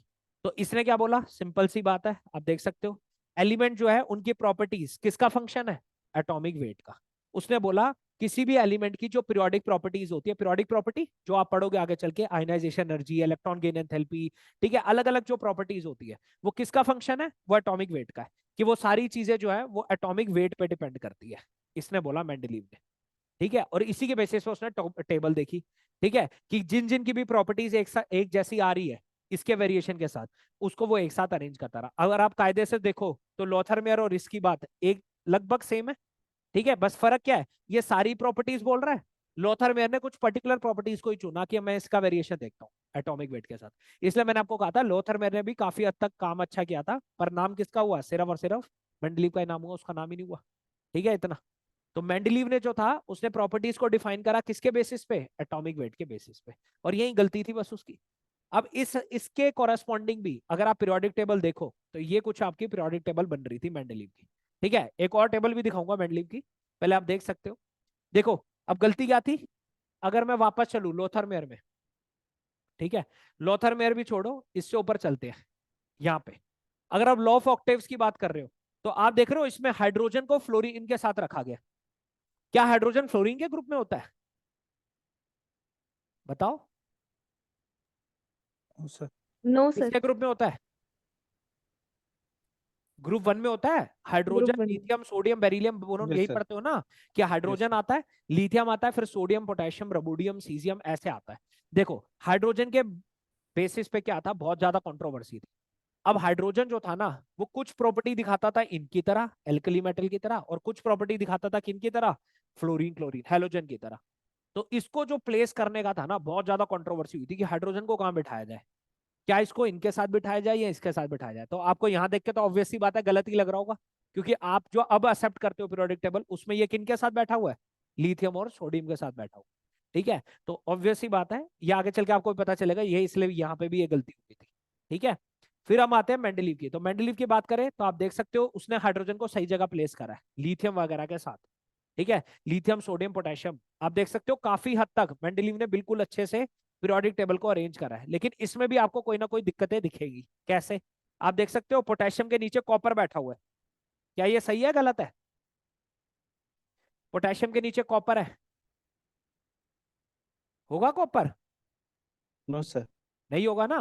कैल्शियम के नीचे देखो जिंक बैठा हुआ है, सिलिकॉन के नीचे देखो टाइटेनियम बैठा हुआ है, ठीक है, फास्फोरस के नीचे वनेडियम है, सल्फर के नीचे क्रोमियम है, क्लोरीन के नीचे मैंगनीज है, और आयरन तो देखो कहां चला गया, बाहर ही चला गया भाई। ठीक है, आयरन तो और आगे चला गया। क्लोरीन के बाद तो नोबल गैसेस आना शुरू हो जाती है आपकी पीरियोडिक टेबल में।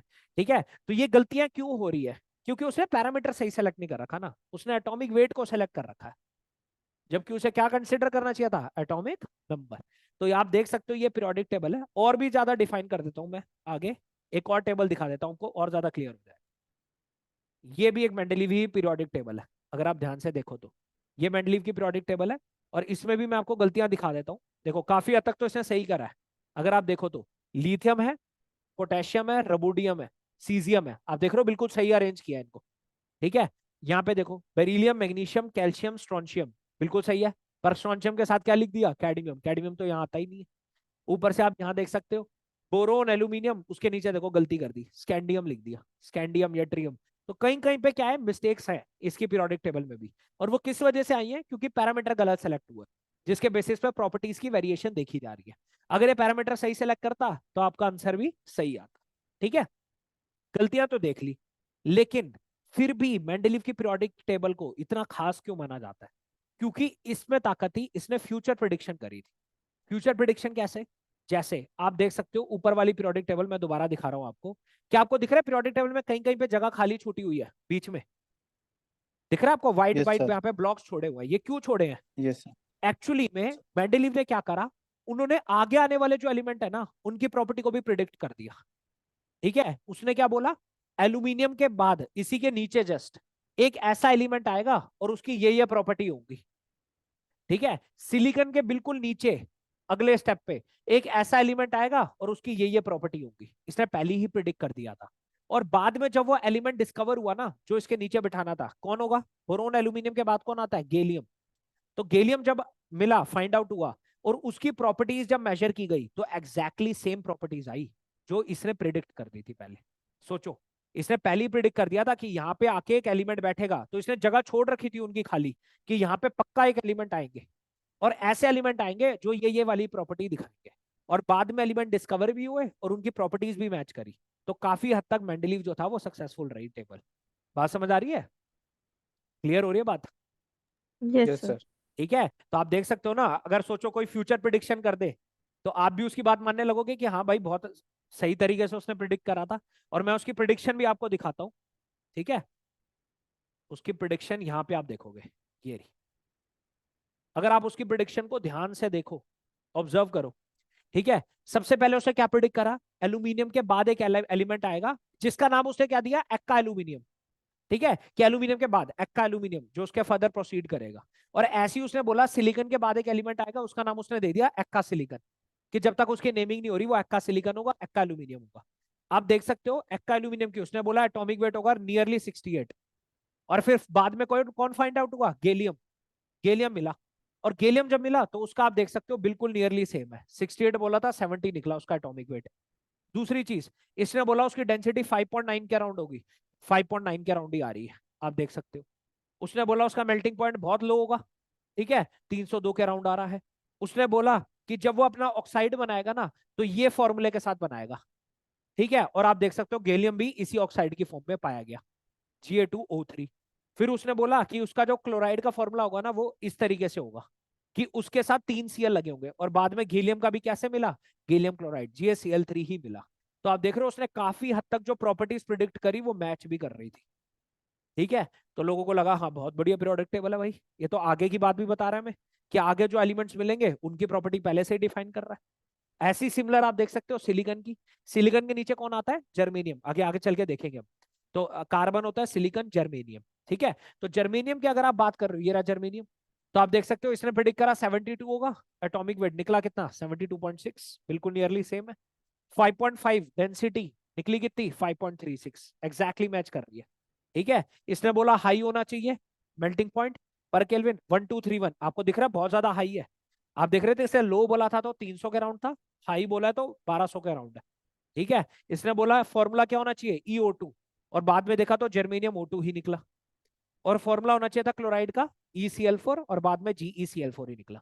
तो यानी इसने जो फ्यूचर प्रिडिक्शन पहली कर दी थी कि सिलिकॉन के नीचे ये एलिमेंट आएगा, उसकी ये प्रॉपर्टी होंगी, बाद में एलिमेंट भी मिला और प्रॉपर्टी भी सारी मैच करी। तो यहाँ इसलिए जो है ये टेबल जो है वो बहुत ज्यादा मानी गई थी उस टाइम पे कि सबसे बेस्ट टेबल है अब तक की मेंडलीव की। ठीक है, काम देखो लोथरमेयर ने भी सेम ही किया था, लेकिन इसकी इतनी वाहवाही क्यों हुई? इसलिए हुई क्योंकि इसने फ्यूचर प्रिडिक्शन भी करती थी काफी एलिमेंट्स, और बोला था यहाँ पे बैठेगा वो और उसकी ये प्रॉपर्टीज होंगी, और मैच भी करी। इसलिए आपकी मेंडली पीरियोडिक टेबल जो है वो काफी हद तक बहुत सही मानी जाती है। क्लियर हो रही है बात? समझ आया सबको? Yes sir. ठीक है, लेकिन गलती आपने देखी है टेबल में, तो अभी भी गलती है। ठीक है, तो इसके बाद असली जो आएगा वो कौन आता है? हेनरी मोजले करके एक बंदा आता है। ठीक है, हेनरी मोजले इसका नाम है। तो हेनरी मोजले करके एक बंदा आता है जो कि आपका क्या देता है? Modern periodic table. और मॉडर्न पीरियोडिक टेबल ने क्या बोला वो आपको पता ही चल जाएगा। ये देखो, उसने कहा आपकी जो फिजिकल और केमिकल प्रॉपर्टी है किसी भी एलिमेंट की, वो किसका फंक्शन है? उनके एटॉमिक नंबर का। इसने बोला एटॉमिक नंबर का फंक्शन है, एटॉमिक वेट का नहीं। एटॉमिक नंबर मतलब नंबर ऑफ इलेक्ट्रॉन्स,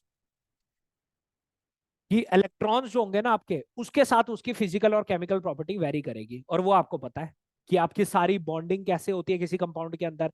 ठीक है, किसी के वैलेंस इलेक्ट्रॉन कितने हैं वही उसकी प्रॉपर्टीज को डिफाइन कर रहा है। तो बिल्कुल सही बात है, उसने वो उस चीज को पकड़ लिया मॉडर्न पीरियोडिक टेबल ने, कि एटॉमिक नंबर जो है ना, ये अगर आप पैरामीटर मान के चलोगे ना, तो उसकी सारी फिजिकल और केमिकल प्रॉपर्टीज उसी के ऊपर डिपेंड करेगी।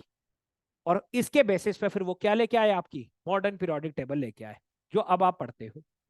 ये आपकी मॉडर्न पीरियोडिक टेबल है, और बिल्कुल सही है, इसमें कोई गलती नहीं है। एग्जैक्टली ठीक है, अब तक तो कोई नहीं निकाल पाया, बाकी आगे चल के कोई डिस्कवर कर दे तो वो अलग बात है। लेकिन अब तक जितने और भी एलिमेंट मिल रहे हैं, और फर्दर और भी अभी जो आपकी चल रही है डिस्कवरी वगैरह चल रही है, वो एग्जैक्टली इसी टेबल को फॉलो कर रहे हैं, इसके बाहर किसी चीज को फॉलो नहीं करते। तो ये आपकी पीरियोडिक टेबल है मॉडर्न। आप देख सकते हो यहाँ पे, अगर मैं आपको दिखाऊं तो ये आपके दोनों जो ग्रुप है, ये आपके एस ब्लॉक है, अभी क्लियरली और दिखाऊंगा। ये जो यहाँ ग्रीन कलर के है ये आपका डी ब्लॉक है बीच में। ठीक है, ये जो पूरा पिंक कलर का आ रहा है और ये वाले जो पूरा सेक्शन है आपका, ये पी ब्लॉक आता है, और नीचे जो आता है आपका एफ ब्लॉक है ये पूरा। ठीक है, तो ये आपको मॉडर्न पीरियोडिक टेबल जो अब के बेसिस पे बनाई गई है, किसके बेसिस पे? एटॉमिक नंबर के बेसिस पे। तो ये आपकी मॉडर्न पीरियोडिक टेबल आती है। और इसका अगर मैं डिस्ट्रीब्यूशन देखूं तो पहली बात, इसने किस बेसिस पे अरेंज करा? अब जैसे वो आपको ये बोल रहा है कि लिथियम, सोडियम, पोटेशियम, रबूडियम, सीजियम, ये सारे उसने एक ही ग्रुप के अंदर डाल दिए। क्यों? क्योंकि उसने देखा इन सबकी क्या थी? कॉन्फ़िगरेशन में सेम थी, आउटर मोस्ट कॉन्फ़िगरेशन मैच कर रही है। जब इनकी आउटर मोस्ट कॉन्फ़िगरेशन मैच कर रही है, इसका मतलब नंबर ऑफ इलेक्ट्रॉन्स इनमें सेम है आउटर मोस्ट शेल में, तो यानी ये सारी क्या करेंगे? सेम प्रॉपर्टी दिखाएंगे। जैसे आपने देखा है लिथियम, सोडियम, पोटेशियम यहाँ पे दे भी रखी है कॉन्फ़िगरेशन, आप देख सकते हो। जैसे लिथियम होता है वो क्या होता है? 2s1। ठीक है, और आपका सोडियम है 3s1, ये है 4s1, पोटेशियम, रबूडियम आ रहा है 5s1, सीजियम आ रहा है 6s1। तो आप देख रहे हो आउटर मोस्ट कॉन्फ़िगरेशन सबकी सेम है, बस फर्क क्या आ रहा है? शेल नंबर चेंज होता जा रहा है। ये सेकंड शेल है, ये थर्ड शेल है, फोर्थ शेल है, फिफ्थ शेल है, सिक्स शेल है, बाकी आउटर मोस्ट कॉन्फ़िगरेशन सबकी सेम है। ठीक है, तो जब आउटर मोस्ट कॉन्फ़िगरेशन सेम है तो इनकी सारी प्रॉपर्टीज भी क्या होंगी? सेम ही होंगी। क्योंकि आउटर मोस्ट इलेक्ट्रॉन्स सबके जब सेम है, तो उसने क्या बात बोली? प्रॉपर्टी डिपेंड करती है किस पे? नंबर ऑफ इलेक्ट्रॉन पे। तो जब आउटर मोस्ट इलेक्ट्रॉन जो बॉन्डिंग में इन्वॉल्व हो रहे हैं वो बिल्कुल सेम है, तो प्रॉपर्टीज भी क्या करेंगी? मैच करेगी। क्लियर हो रही है बात मॉडर्न पीरियोडिक टेबल की, कि एक ही ग्रुप में क्यों बिठाया गया है? क्योंकि उनके आउटर मोस्ट कॉन्फ़िगरेशन क्या है? सेम है। ठीक है, ऐसे ही अलग अलग भी आएंगे आगे। जैसे अगर आउटर मोस्ट 2s2 आप देखते हो, कौन सा? बेरिलियम वाला group, 2s2, 3s2, 4s2, 5s2, 6s2। उसमें क्या है? Beryllium, magnesium, calcium, strontium, barium. सबकी प्रॉपर्टी एक जैसी है क्योंकि सबके आउटर मोस्ट कॉन्फ़िगरेशन भी क्या होगी? एक जैसी होगी। और ये फेल नहीं हुआ क्योंकि प्रॉपर्टी एग्जैक्टली किस पे डिपेंड कर रही थी? आपके नंबर ऑफ इलेक्ट्रॉन्स पे डिपेंड कर रही थी। क्लियर हो रही है बात सबको? समझ आया? यस। ठीक है, तो ये आती है आपकी मॉडर्न पीरियोडिक टेबल। और मॉडर्न पीरियोडिक टेबल में फिर किस किस ग्रुप में आपको डिवाइड किया जाता है? आप देख सकते हो, ये आपके 4 तरीके के ग्रुप हैं, और भी हो सकते हैं। फ्यूचर प्रिडिक्शन हुई है, वो आपको आगे पढ़ाऊंगा अभी मैं। ठीक है, खाली एफ नहीं, आगे भी बोला गया है कि अगर आगे पीरियोडिक टेबल एक्सटेंड की गई तो जी ब्लॉक भी आएगा, एच ब्लॉक भी आएगा, आई ब्लॉक भी आएगा, वो भी देखेंगे अभी। ठीक है, क्या होता है। वरना अभी तक की अगर हम बात करें तो ये आपके एस ब्लॉक होते हैं, ग्रुप 1 और ग्रुप 2, जिसमें आप देखते हो lithium, sodium, potassium, rubidium, caesium, francium, यहां तक ये आपका ग्रुप 1 है, ये आपका ग्रुप 2 है। ठीक है, ग्रुप 3 से लेकर 12 तक ये आपका डी ब्लॉक आता है पूरा, scandium, titanium, vanadium, chromium, manganese, iron, cobalt, निकल, कॉपर, जिंक, ये आपका ग्रुप आता है पूरा। ठीक है, फिर आपका ग्रुप 13 से 18 तक ये आपका आता है पूरा पी ब्लॉक। क्यों आता है? क्योंकि इनके आउटर मोस्ट कॉन्फ़िगरेशन में देखो, कोई भी एलिमेंट किसी ग्रुप को क्यों बिलोंग करता है। अगर मैं आपको बोल रहा हूं, इसमें अगर मैं बात करता हूं, किसी की भी ले लेते हैं, कार्बन की बात करते हैं, कार्बन को मैंने पी ब्लॉक में क्यों डाला है? क्योंकि इसका जो पी होगा ना ऑर्बिटल, वो क्या होगा? पार्शियली फिल्ड होगा। ठीक है, उसका पी ऑर्बिटल पार्शियली फिल्ड होगा। एस ब्लॉक वाले का एस ऑर्बिटल पार्शियली फिल्ड होगा। डी ब्लॉक वाले का डी ऑर्बिटल पार्शियली फिल्ड होगा। एफ ब्लॉक वाले का एफ में जा रहे होंगे इलेक्ट्रॉन, मतलब आखिरी इलेक्ट्रॉन जिस भी ऑर्बिटल में जाते हैं वो उसी ब्लॉक को बिलोंग करेगा। अगर वो पी में जा रहे हैं तो पी ब्लॉक है, ठीक है, एस में जा रहे हैं तो एस ब्लॉक है, डी में जा रहा है तो डी ब्लॉक है। ठीक है, तो ये आप देख सकते हो ग्रुप 13 से 18 तक इनको क्या बोला जाता है? पी ब्लॉक बोला जाता है। और फिर फर्दर आपका नीचे जो आते हैं वो क्या होते हैं? एफ ब्लॉक होते हैं। दो सीरीज होती है, एक को आप बोलते हो लेंथेनाइड और एक को बोलते हो आप एक्टेनाइड। क्यों बोलते हैं? क्योंकि यहाँ पे अगर आप ध्यान से देखो डी ब्लॉक में, तो आपको यहाँ दिख रहा होगा लेंथनम, ये लेंथनम दिख रहा है। तो लेंथनम के बाद और हैफनियम से पहले इनके बीच में 14 एलिमेंट प्रेजेंट होते हैं। ठीक है, इन 14 एलिमेंट को क्या बोला जाता है? लेंथेनाइड्स बोला जाता है, लेंथेनाइड्स। और एक्टीनियम के बाद, ठीक है, इन दोनों के बीच में यहां पे भी 14 एलिमेंट्स होते हैं, तो एक्टीनियम से ही उसका नाम पड़ जाता है, क्या हो जाता है? एक्टिनाइड्स। तो ये लेंथेनाइड और ये एक्टिनाइड, ये 14 एलिमेंट यहाँ पे और 14 एलिमेंट यहाँ है, इनको एफ ब्लॉक बोला जाता है, जो नीचे लिखा जाता है। ठीक है, लेंथेनम खुद एफ ब्लॉक नहीं है, लेंथेनम एक डी ब्लॉक का मेंबर है, लेकिन इसी के नाम से इसके बाद जो 14 एलिमेंट होते हैं उन्हें लेंथेनाइड बोला जाता है। ठीक है, एक्टिनियम भी ग्रुप किसका मेंबर है? डी ब्लॉक का ही मेंबर है, लेकिन इसके बाद के जो 14 एलिमेंट है वो किस में काउंट होते हैं? एक्टिनाइड में काउंट होते हैं। क्लियर हो रही है बात? समझ आ रहा है सबको? Yes sir. ठीक है, चलो आगे चलते हैं, प्रोसीड करते हैं फर्दर। ठीक है, तो अब मैं आपको बता रहा था कि आपको टेबल सर कैसे याद रखनी है। हाँ जी, बोलो बोलो। Sir the concept of atomic number क्या पहले के टाइम पे अवेयर नहीं थे, जो अभी एकदम से निकल के आया और पहले नहीं था? देखो, अब क्या था, प्रॉब्लम्स तो हर उसमें आ रही थी ना, आप डिफाइन नहीं कर पा रहे थे। अब क्या था, देखो मेंडलीव जो था, मेंडलीव ने जब टेबल दी है, क्या उसने सारे एलिमेंट्स को टेबल में इंक्लूड करा है? पहली बात, अगर आप मेंडलीव की टेबल देखो, मैं आपको मेंडलीव की टेबल दिखाता हूँ। ठीक है, ये रही मेंडलीव की। हमने बोला ना मेंडलीव काफी हद तक सक्सेसफुल था। अब अगर आप मेंडलीव की टेबल देखते हो, सपोज करो ये रही टेबल, क्या इसने सारे एलिमेंट को इंक्लूड कर लिया? पहले नो बताओ, सर, अब जो अब नो तक सर। जितना पढ़ रहे हो, तो ऑब्वियस सी बात है, जब इसने ये टेबल दी होगी इसके बाद भी कुछ एलिमेंट डिस्कवर हुए होंगे। ठीक है, यस कुछ सर। कुछ तो उसने प्रिडिक्ट कर दी है, जहां जहां जगह छोड़ी, चलो मिल गए वहां पे 2-3 एलिमेंट और मिल गए। आगे आने वाले एलिमेंट को क्या वो अरेंज कर पाया इसी फंडे को पकड़ के? नो नहीं कर सर, नो पाया, सर। नहीं कर पाया। अब खुद सोचो ना, अब आपने कंसेप्ट दिया कि भाई इसी के ऊपर जो है ना, ये यूनिवर्सल कंसेप्ट है, सारी चीजें इसी के ऊपर डिपेंड करेगी, और सामने से कोई बंदा 2 एलिमेंट और लेके आ जाता है, कहता अब इसको अरेंज करके दिखा, और अगर आप अरेंज नहीं कर पाए तो क्या वो आपकी पीरियोडिक टेबल को एफिशिएंट मानेगा? बताओ, नो सर, नहीं नहीं सर। मानेगा। क्योंकि आगे के जो एलिमेंट्स थे ना, कुछ कुछ तो उसने बात बिल्कुल सही कही कि यहाँ पे मैं जगह छोड़ रहा हूँ और यहाँ पे कुछ एलिमेंट आएंगे, और आए भी, बिल्कुल सही था। लेकिन जो आगे फर्दर डिस्कवर हुए ना, उसको वो अरेंज ही नहीं कर पा रहा था, क्योंकि उसने प्रॉपर्टी गलत चुनी हुई थी। आप देखो ना, मैंगनीज के बाद, मतलब यहाँ पे फ्लोरीन, क्लोरीन, इसके बाद आपका क्या बना रहा है? आयरन, कोबाल्ट, निकल। अब आयरन, रुधियम, ओजियम, बिल्कुल ठीक है। निकल के बाद कॉपर वगैरह, कॉपर इसने कहाँ भेज दिया? यहाँ भेज दिया, देखो एल्कली मेटल के बीच में। ठीक है, और कॉपर के बाद जो एलिमेंट आए होंगे, गोल्ड, सिल्वर, आप देख रहे हो सिल्वर ये रहा, गोल्ड ये रहा, सीरियम के बाद। तो यहाँ पे क्या था, इसकी जो पोजीशनिंग थी एक तो वो बहुत गलत थी, क्योंकि खाली हम प्रॉपर्टी के बेसिस पे जब अरेंज कर रहे थे तो भी क्या था, प्रॉपर अरेंजमेंट नहीं हो पा रहा था। अब किसी और की भी सेम प्रॉपर्टी होगी, उसको भी उठा के जबरदस्ती यहाँ पे डाल देगा। तो आप देख रहे हो जबरदस्ती डाले जा रहा है जितना डाल सकता है। ये देखो थोरियम को, पीरियोडिक टेबल आपको क्या ये बैलेंस्ड पीरियोडिक टेबल दिख रही है? नहीं दिख रही। आप देख रहे हो यहां तक तो बिल्कुल सेम चल रहा है, फिर यहाँ पे 3 ब्लॉक और एक्स्ट्रा ऐड कर दिए, फिर कुछ एलिमेंट मिले होंगे जिनकी प्रॉपर्टी मैच कर रही है, उनको जबरदस्ती नीचे ऐड कर दिया। ठीक है, अब देखो ऑक्सीजन वाले ग्रुप में यूरेनियम को रखा हुआ है, यूरेनियम जो आपका एफ ब्लॉक एलिमेंट है, जो कि रेडियो एक्टिव भी है। आपको पता है यूरेनियम सबसे ज्यादा रेडियो एक्टिविटी दिखाता है, पढ़ते हो ना फिजन और fusion reaction. Yes sir. Uranium fission करता है, टूट जाता है क्योंकि हाईली अनस्टेबल होता है। सोचो इसने ऑक्सीजन के ग्रुप में उसको रख दिया, कुछ प्रॉपर्टी मैच कर रही होंगी, तो इसने सोचा यहीं पे रख देता हूं इसको।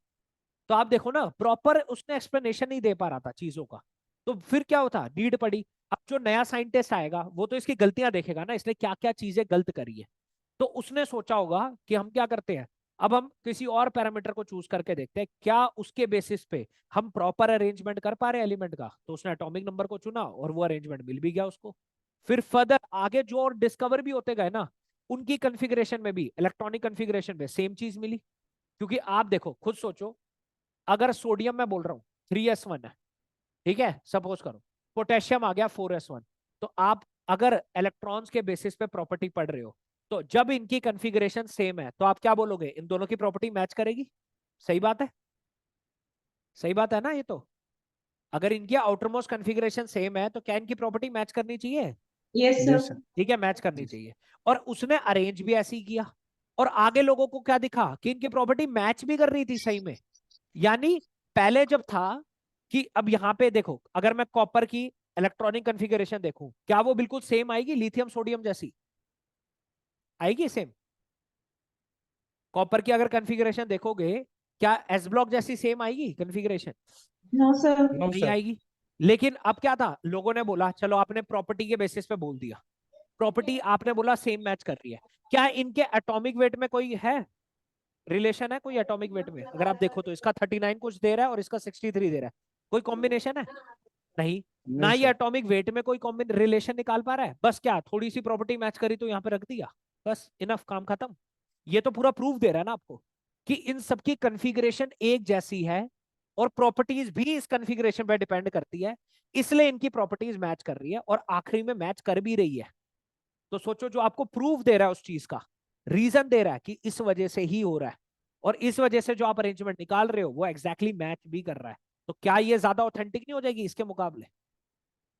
क्लियर हो रही है बात, समझ जी आई सर। चीजें सबको।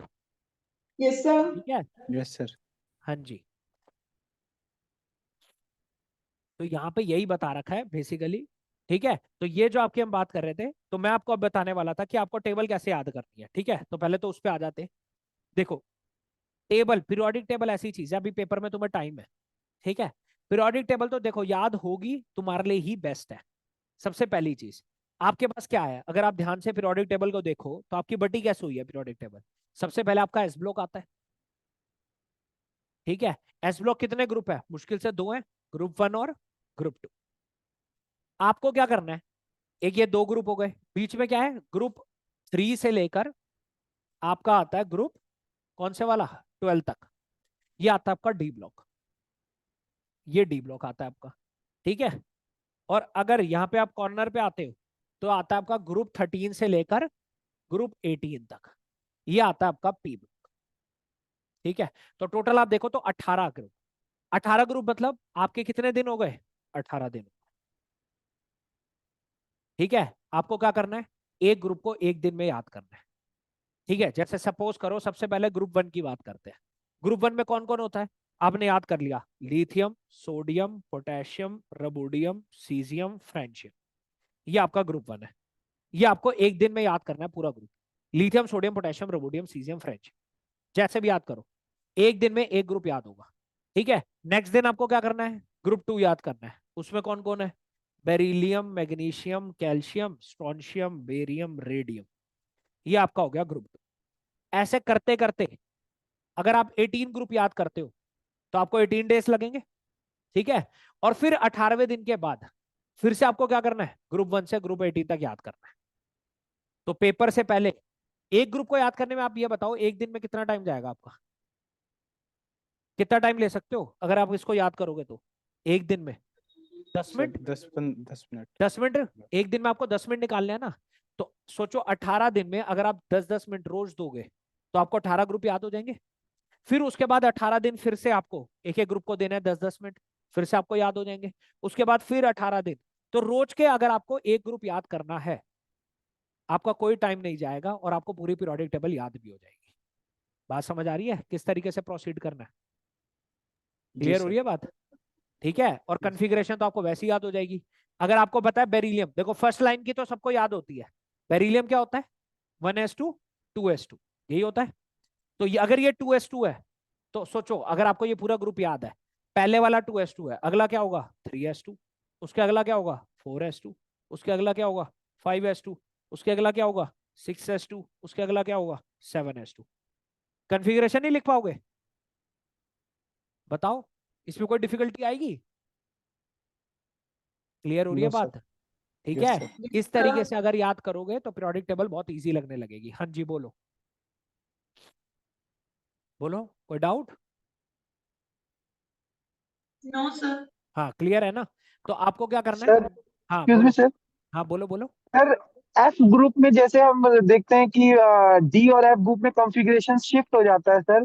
पहले इनर शेल भरते हैं फिर आउटर शेल भरा जाता है, तो सर उसमें दिक्कतें नहीं आएंगी सर? किसमें किसमें एफ ब्लॉक में पूछ रहे हो? और D block sir, D block, क्या डी और दिक्कत आएगी, क्या पूछ रहे हो, दोबारा पूछना एक बार क्वेश्चन। सर इनर मतलब इसमें होता नहीं है सर कि हाफ फील्ड फुल फील्ड भरते हैं, इनर शेल पहले भर जाता है फिर आउटर हाँ शेल भरता है। तो वो तो तो मैं सर आपको उसको बताऊंगा ना, इलेक्ट्रॉन कैसे फिल करना है, वो तो बात की बात है। Okay, okay sir, okay. Electron fill करना तो बात की बात है ना, अभी तो आप क्या देख रहे हो कि टेबल याद कैसे करें, अभी तो याद करने की बात हो रही है ना।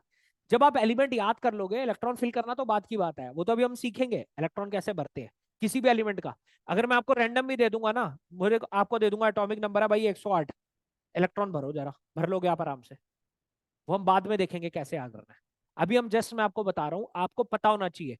अगर कोई आपसे मैग्नीशियम पूछ रहा है तो आपको पता होना चाहिए मैग्नीशियम किसके ग्रुप का मेंबर है, बेरिलियम के ग्रुप का मेंबर है।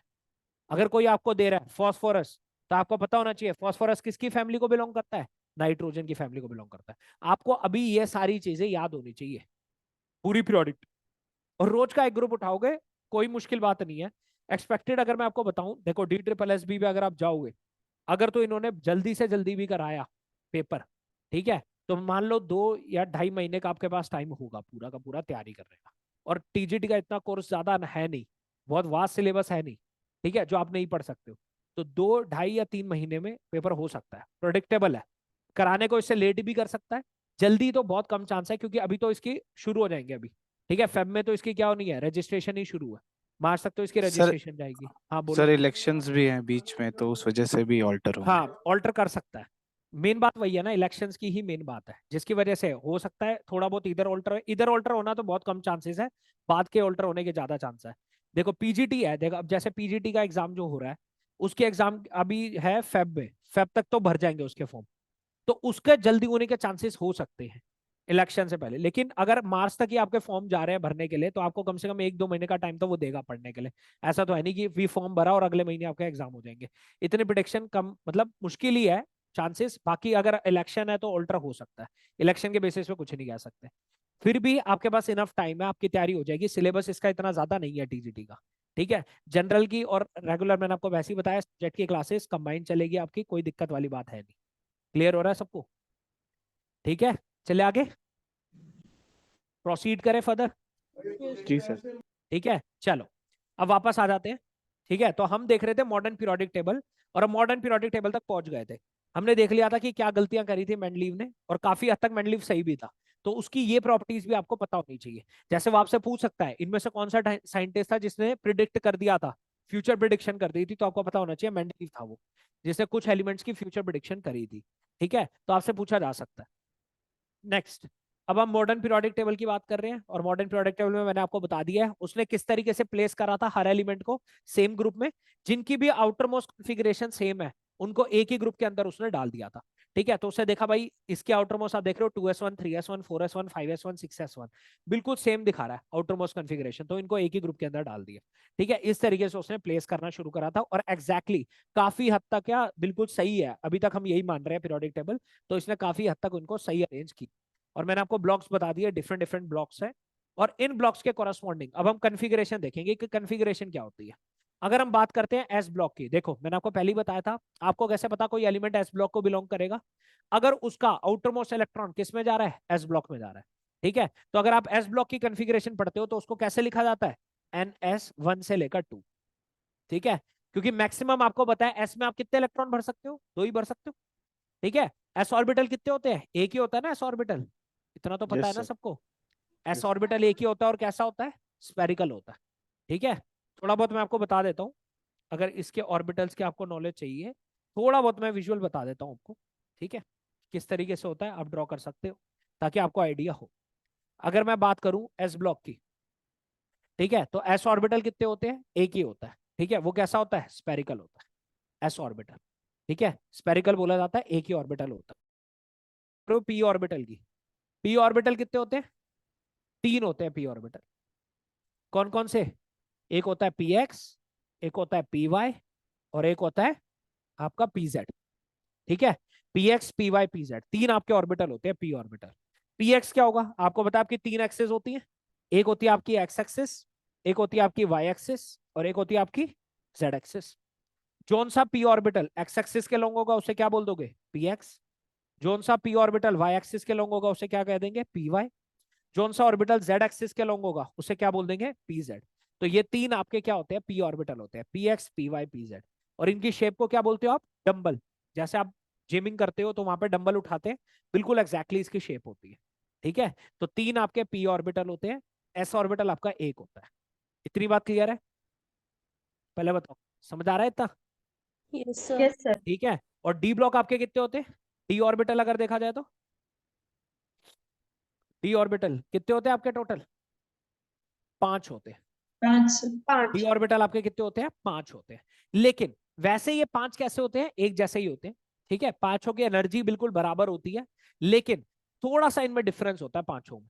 वैसे इन पांच में आप आइडेंटिफाई नहीं कर पाओगे, अगर मैं आपको बोलूं ये आपके पांच है, इनमें से कौन है, ये वाला ऑर्बिटल कौन सा है, ये वाला ऑर्बिटल डी कौन सा है, तो आप आइडेंटिफाई नहीं कर पाओगे, आपको पांचों कैसे लगेंगे, एक जैसे ही लगेंगे। लेकिन थोड़ा सा इनमें डिफरेंस होता है, और क्या होता है, पांच जो आपके डी ऑर्बिटल होते हैं वो कौन कौन से होते हैं, तो इनमें जो तीन ऑर्बिटल्स होते हैं ना वो क्या होते हैं, वो होते हैं in between the axis, in between the axis, axis के बीचों बीच। ठीक है, तीन ऑर्बिटल जो होते हैं वो एक्सिस के बीचों बीच होते हैं। ठीक है, और वो कौन से होते हैं, बता देता हूं। एक होता है आपका डी एक्स वाई, एक होता है डी वाई जेड, और एक होता है आपका डी एक्स जेड। ठीक है, जैसे ये आपकी एक्स एक्सिस है, ये आपकी वाई एक्सिस है। ठीक है, तो आपका डी ऑर्बिटल क्या होगा, इन एक्सिस के बीच में। आप देख सकते हो ये आपकी एक्सिस थी, और इसका लोब जो है वो आप देख रहे हो इन दोनों के बीच में लाई कर रहा है, एक्सिस के बीच में, इसलिए हम इनको क्या बोलते हैं, इन बिटवीन द एक्सिस बोलते हैं। तो एक्स और वाई के बीच में है तो डी एक्स वाई, वाई और जेड के बीच में है तो उसे डी वाई जेड बोल देंगे, और एक्स और जेड के बीच में तो उसे डी एक्स जेड बोल देंगे। ठीक है, तो ये तीन आपके ऑर्बिटल्स होते हैं जो कि क्या होते हैं, इन बिटवीन द एक्सिस होते हैं। ठीक है, और बचे हुए दो ऑर्बिटल क्या होंगे, बचे हुए जो आपके दो ऑर्बिटल होते हैं वो क्या होते हैं, वो एक्सिस के अलोंग होंगे, अलोंग द एक्सिस, एक्सिस के बिल्कुल साथों साथ चलेंगे, अलोंग द एक्सिस होंगे। और वो कौन से होते हैं आपके दो डी ऑर्बिटल, वो भी बता देता हूं। ठीक है, वो डी ऑर्बिटल आपके होते हैं, एक होता है जिसको बोलते हैं D X square minus Y square. ठीक है, देखो ये आपकी एक्स एक्सिस है, ये आपकी वाई एक्सिस है, आप देख रहे हो एग्जैक्टली डी ऑर्बिटल इस एक्सिस के ऊपर ही आ रहा है। आपने देखा था यहाँ एक्सिस के बीच में था, और यहाँ एक्सिस के ऊपर ही आ रहा है। ठीक है, तो इसको क्या बोल देते हैं, D X square minus Y square. और ऐसी एक और होता है जिसको बोला जाता है डी जेड स्क्वायर। ठीक है, ये आपकी जेड एक्सिस है, ये जेड एक्सिस है आपकी। ठीक है, तो ये ऑर्बिटल कुछ इस तरीके से होता है, और बीच में ऐसे रिंग होती है। ठीक है, बस ये आपको बताना चाहिए, ये इसकी शेप होती है डी जेड स्क्वायर की। और आप देख सकते हो ये जेड एक्सिस के अलोंग है, इसे इसको क्या बोला जाता है, अलोंग द एक्सिस। अगर आप इनमें पांचों में डिफरेंस नहीं कर पाओगे, ये पांचों आपको एक जैसे ही लगते हैं, सेम एनर्जी होती है इनकी। ठीक है, स्प्लिटिंग हो जाती है इनकी बाद में, जब आप पढ़ते हो ये जो कोऑर्डिनेशन कॉम्प्लेक्स आप पढ़ते हो कि लीगेंड आया तब इनकी स्प्लिटिंग हो जाएगी, वो बात की बात है। अभी के लिए आपके लिए पांचों कैसे हैं, एक जैसे ही है, पर इनमें क्या है, तीन होते हैं इन बिटवीन द एक्सिस और दो होते हैं आपके अलोंग द एक्सिस। और इस शेप को क्या बोला जाता है, डबल डंबल। आप देख रहे हो यहाँ पे सिंगल डंबल है, और यहाँ पे क्या हो चुका है, चार लोब आ गए हैं, इसलिए इसको क्या बोल देते हैं, डबल डंबल शेप बोल देते हैं। तो आपके एस ऑर्बिटल होता है एक, पी ऑर्बिटल होते हैं तीन, डी ऑर्बिटल होते हैं आपके पांच। आप नोट कर सकते हैं। ठीक है, क्लियर हो रही है बात। Yes sir. ठीक है, नोट कर लो इसको, आपको आइडिया होना चाहिए आगे बढ़ने से पहले, आपको पता होना चाहिए कितने ऑर्बिटल्स होते हैं। एफ के जानने की आपको जरूरत नहीं है, वैसे एफ के सात होते हैं। ठीक है, आपको इतना डिटेल में नहीं पूछता, एफ को तो हायर स्टडी में नहीं पूछता, तो यहाँ तो पूछना कोई मतलब नहीं बनता। ठीक है, तो आपको एटलीस्ट इन तीनों के पता होने चाहिए, एफ का नहीं पूछेगा आपसे। लिख लो, नोट करो।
जब नोट हो जाए तो बताना, फिर आगे चलेंगे।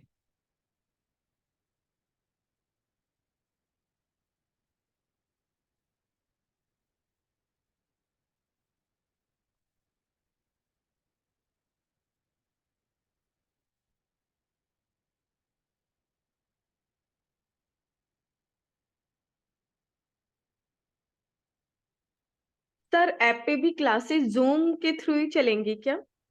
क्लासेस ऐप पे, हाँ सर, क्लासेस आगे फर्दर जैसे अगर हम क्लासेस इनरोल फर्दर जूम कराते पे हैं। ही चलेंगी, रिकॉर्डेड लेक्चर्स आपको उसमें प्रोवाइड हो जाएंगे।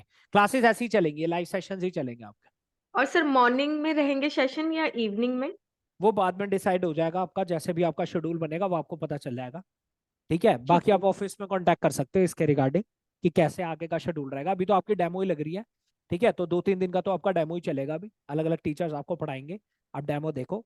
उसके बाद जो आपका शेड्यूल बनेगा वो उसके अकॉर्डिंग बनेगा। क्लासेस कैसे रखनी है जो भी है वो ऑफिस में डिसाइड होगा, क्योंकि आपकी 2 क्लासेस तो एटलीस्ट रहेंगी, जिसमें एक आपका जनरल और एक आपका वो चलेगा सब्जेक्ट बेस।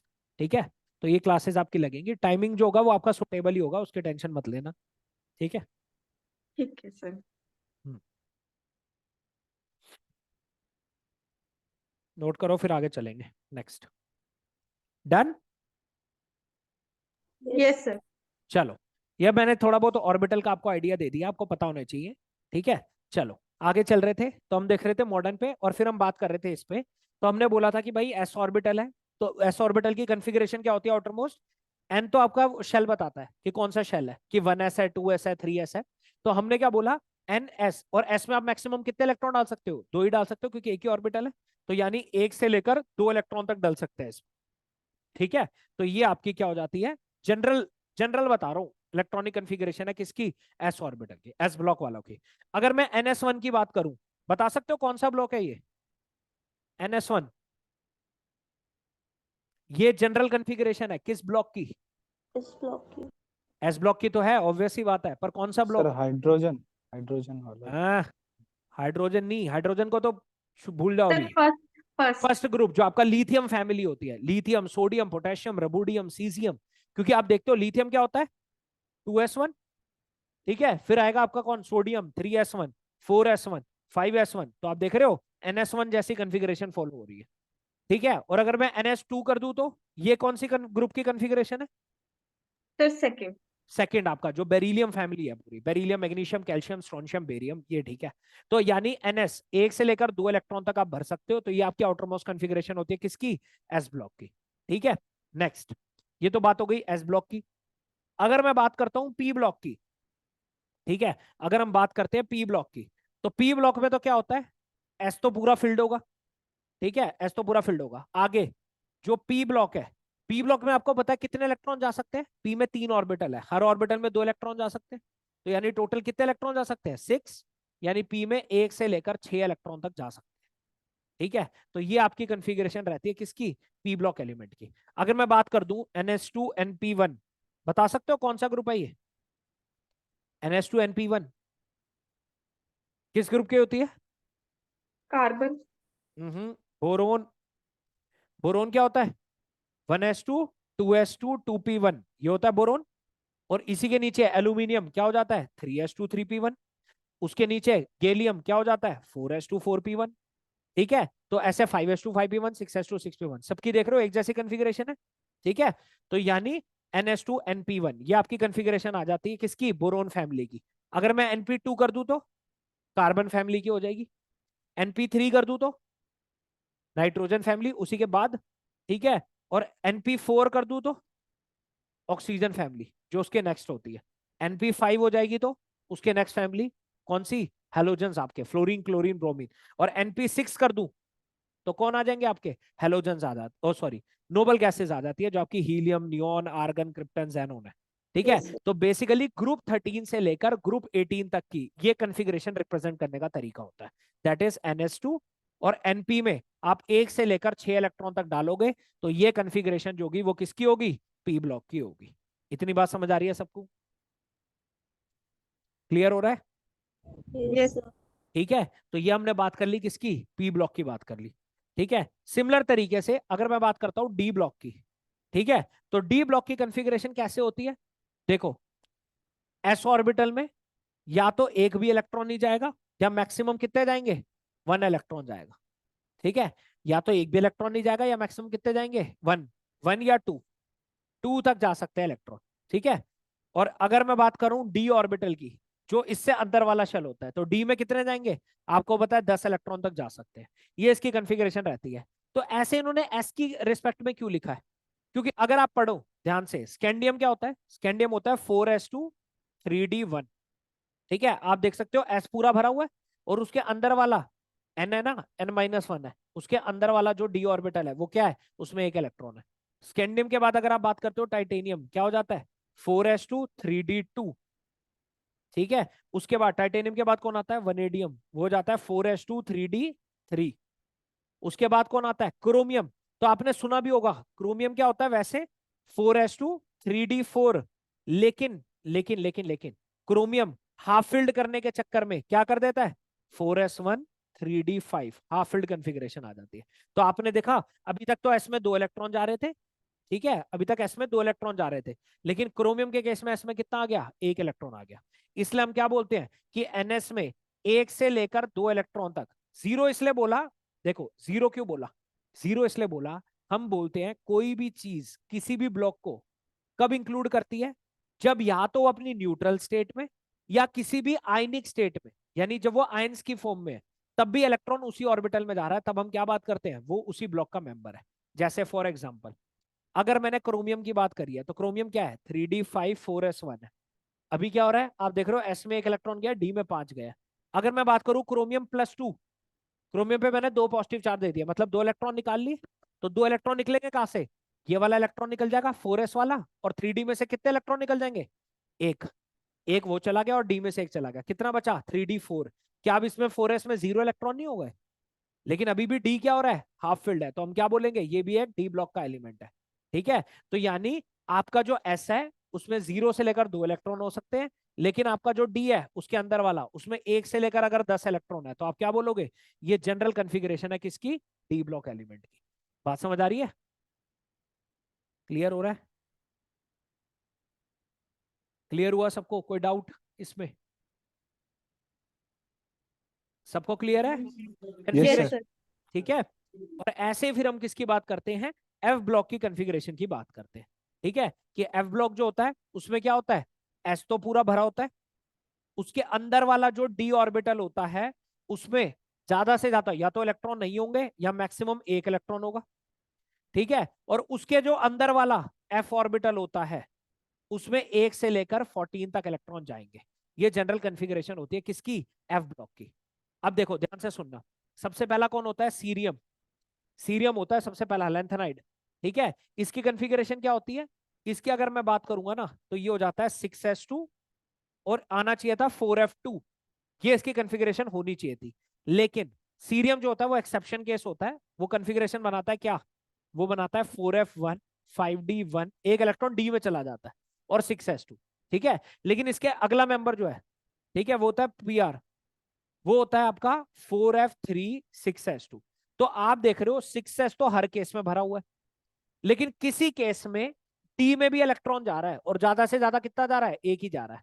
इसलिए हमने यहां पे लिख देते हैं डी में या तो इलेक्ट्रॉन नहीं है या ज्यादा से ज्यादा एक इलेक्ट्रॉन जाएगा, एस पूरा भरा हुआ होगा, और एफ में 1 से लेकर 14 इलेक्ट्रॉन तक आप भर सकते हो।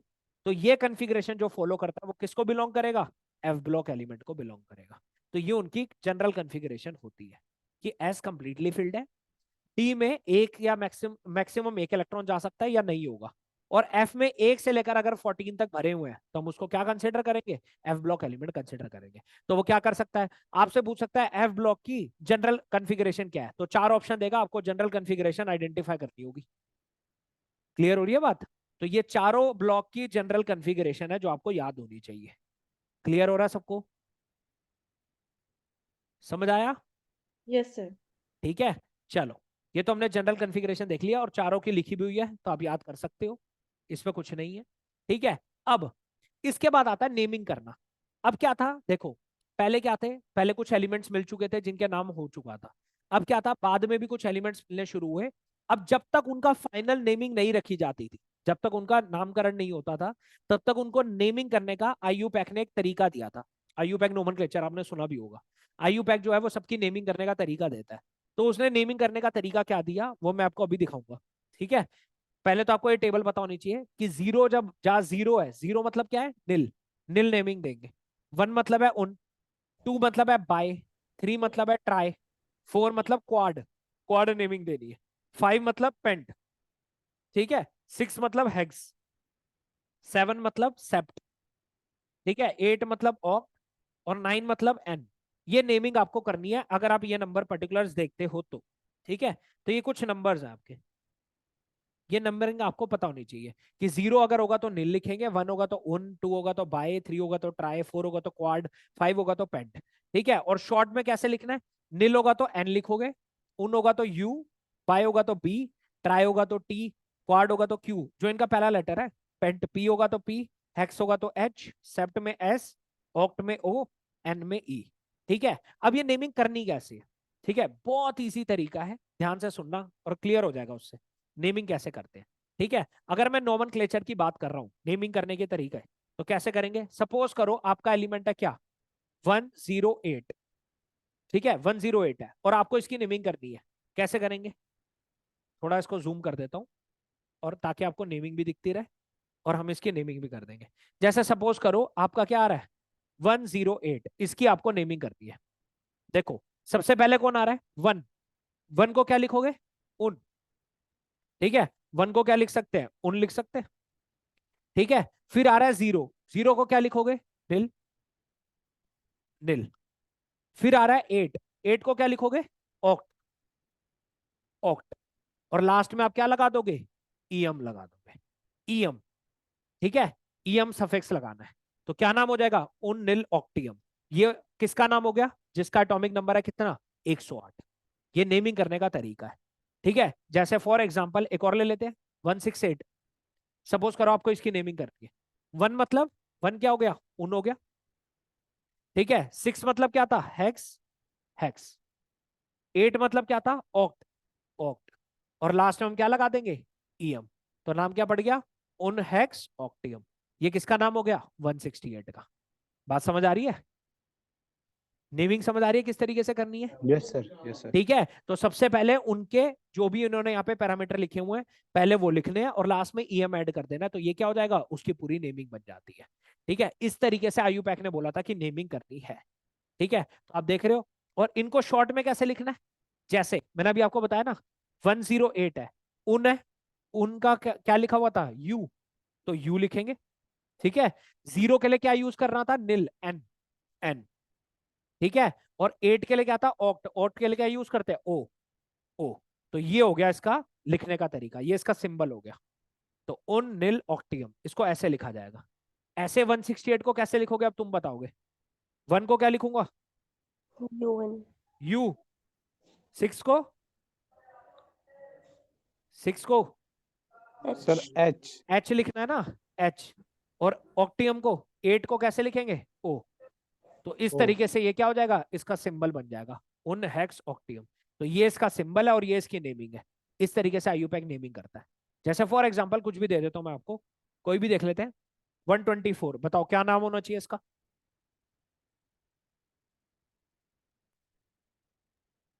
इसकी, उन बाई क्वाडियम। हाँ, उन बाय क्वाडियम, ये इसका नेमिंग हो गई। ठीक है, और इसका सिंबल क्या हो जाएगा, उन बाय, और आगे क्या लगाओगे, क्वाडियम, यूबीक्यू, यूबीक्यू। यूबीक्यू इसका सिंबल है और नेमिंग क्या है इसकी, उन बाय क्वाडियम। तो वो आपको क्या बोलेगा कि जैसे 124 की ये चारों में से आप नोमेनक्लेचर पहचानो क्या होगा, तो आपको डायरेक्ट पूछ सकता है। बात समझ आ रही है, इस तरीके से नेमिंग की जाती है। ये तरीका किसने दिया था, IUPAC ने दिया है, IUPAC नोमेनक्लेचर है। ठीक है, और ये यूनिवर्सली एक्सेप्टेड है कि जब तक फाइनल नाम ना रखा जाए एलिमेंट का, तब तक उनकी नेमिंग और उनका सिंबल कैसे डिसाइड होगा, इस तरीके से डिसाइड होगा। बात समझ आ गई। और ये उन्होंने दिया था किसके लिए, जिनका 100 से ऊपर होता है एटॉमिक नंबर, एटॉमिक नंबर जब 100 से ज्यादा हो जाए तो उनके लिए ये दी थी नेमिंग, क्योंकि 100 तक उस टाइम पे डिस्कवर हो गए थे एलिमेंट एक्चुअली में। ठीक है, तो उनका तो नामकरण हो गया था। अब 100 के बाद जो जो भी डिस्कवर हो रहे थे उनकी नेमिंग कैसे करते, तो ये तरीका IUPAC ने बताया, भाई ऐसे कर लो नेमिंग। क्योंकि आपको बता पीरियोडिक टेबल में 118 एलिमेंट है टोटल, तो सोचो जो एक्स्ट्रा 18 एलिमेंट थे, जब तक उनका नामकरण नहीं हुआ था तब तक आप ऐसे नेमिंग करते थे। ठीक है, क्लियर हो रही है बात? समझ आया सबको? Yes sir. जी सर। ठीक है, तो अब हम दे भी सकते हैं। आप जैसे यहाँ पे देखो, ये देखो, अगर यहाँ पे बात करी जाए 105, अगर मैं इनकी नेमिंग भी करूं, ठीक है, जैसे सपोज करो 107 है, बताओ जी 107 की नेमिंग क्या होगी? ये हो जाएगा उन, ये हो जाएगा निल, नेम और ये क्या था? सेप्टियम। सेप्टियम। उन निल सेप्टियम। और इसके अगर मैं वो लिखूं तो कैसे लिखूंगा? उन निल और सेप्टियम। ठीक है, इस तरीके से हम लिखेंगे। आप देख सकते हो 107, ये देखो उन निल सेप्टियम, और ये देखो लिखा हुआ है यूएनएस। इस तरीके से इसकी क्या करते थे? सिंबल फॉर्म लिखते थे और इस तरीके से इसकी नेमिंग करते थे। तो आप देख रहे हो 100 के बाद जितने भी थे उनकी नेमिंग पहले ऐसे की जाती थी। आप देख सकते हो उन्निल उनियम है, ठीक है, उन्निल बाइयम, उन्निल ट्राइयम। क्यों? क्योंकि यहाँ पे देख रहे हो ईएम ईएम जोड़ना बस नाम के आगे। आप देख सकते हो यहाँ पे सबके नाम के आगे क्या जुड़ा हुआ है? बस ईएम जुड़ा हुआ है। उन निल उन मतलब 101, उन निल बाय मतलब 102, उन निल ट्राई मतलब 103। आप देख सकते हो बस नाम के आगे क्या जोड़ रखा है? ईएम ईएम ईएम जोड़ा हुआ है। इस तरीके से नेमिंग करनी होती है, बस ये तरीका पता होना चाहिए आपको। क्लियर हो रहा है सबको? Yes sir. ठीक है, तो ये तो आपका नेमिंग करने का तरीका है। इसके बाद नेक्स्ट, अब नेमिंग तो यहाँ पे क्या था, पहले 118 तक इन्होंने यू नेमिंग कर दी थी। ठीक है, जब तक इनके नाम डिस्कवर नहीं होते। फिर क्या है, अभी बाद में इनके नाम भी निकाले गए, और उनके नाम भी आपको याद होने चाहिए 118 तक, क्योंकि कभी कभार वो सीधा पूछ लेता है भाई। जैसे वो बोल देगा 102 वाले का क्या नाम होता है, तो बस आपको ये 18 एलिमेंट का नाम याद रखना है सीक्वेंस।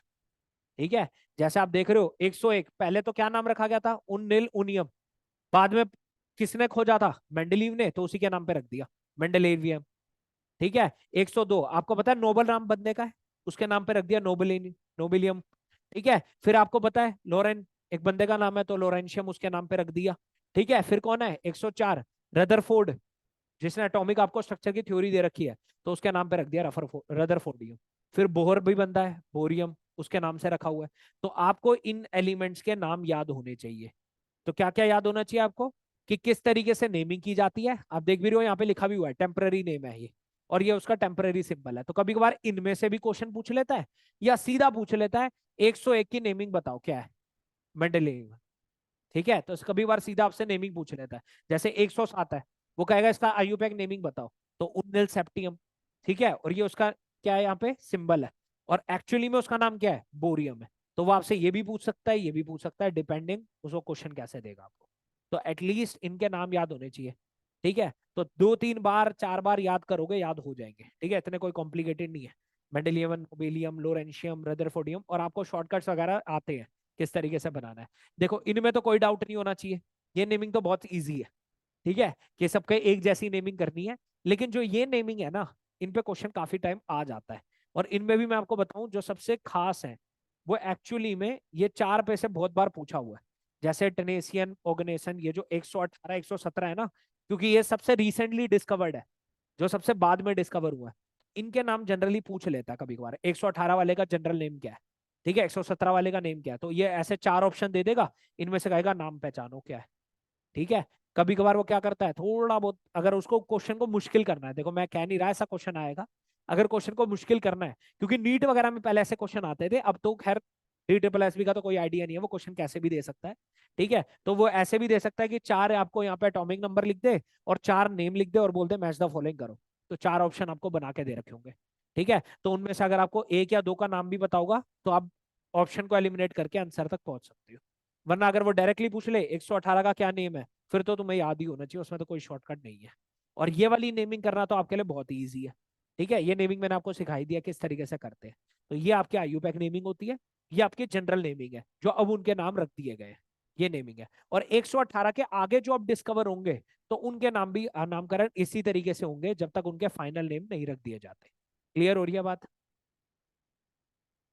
समझ आ रहा है सबको? जी सर। Yes sir. ठीक है, तो ये होता है आपका नेमिंग करने का तरीका। ठीक है, तो ये जो था वो आपका जनरल इंट्रोडक्शन था, किसके रिगार्डिंग? पीरियोडिसिटी के रिगार्डिंग। तो पीरियोडिसिटी में हमने क्या देखा? हमने वेरियस देखी आपने।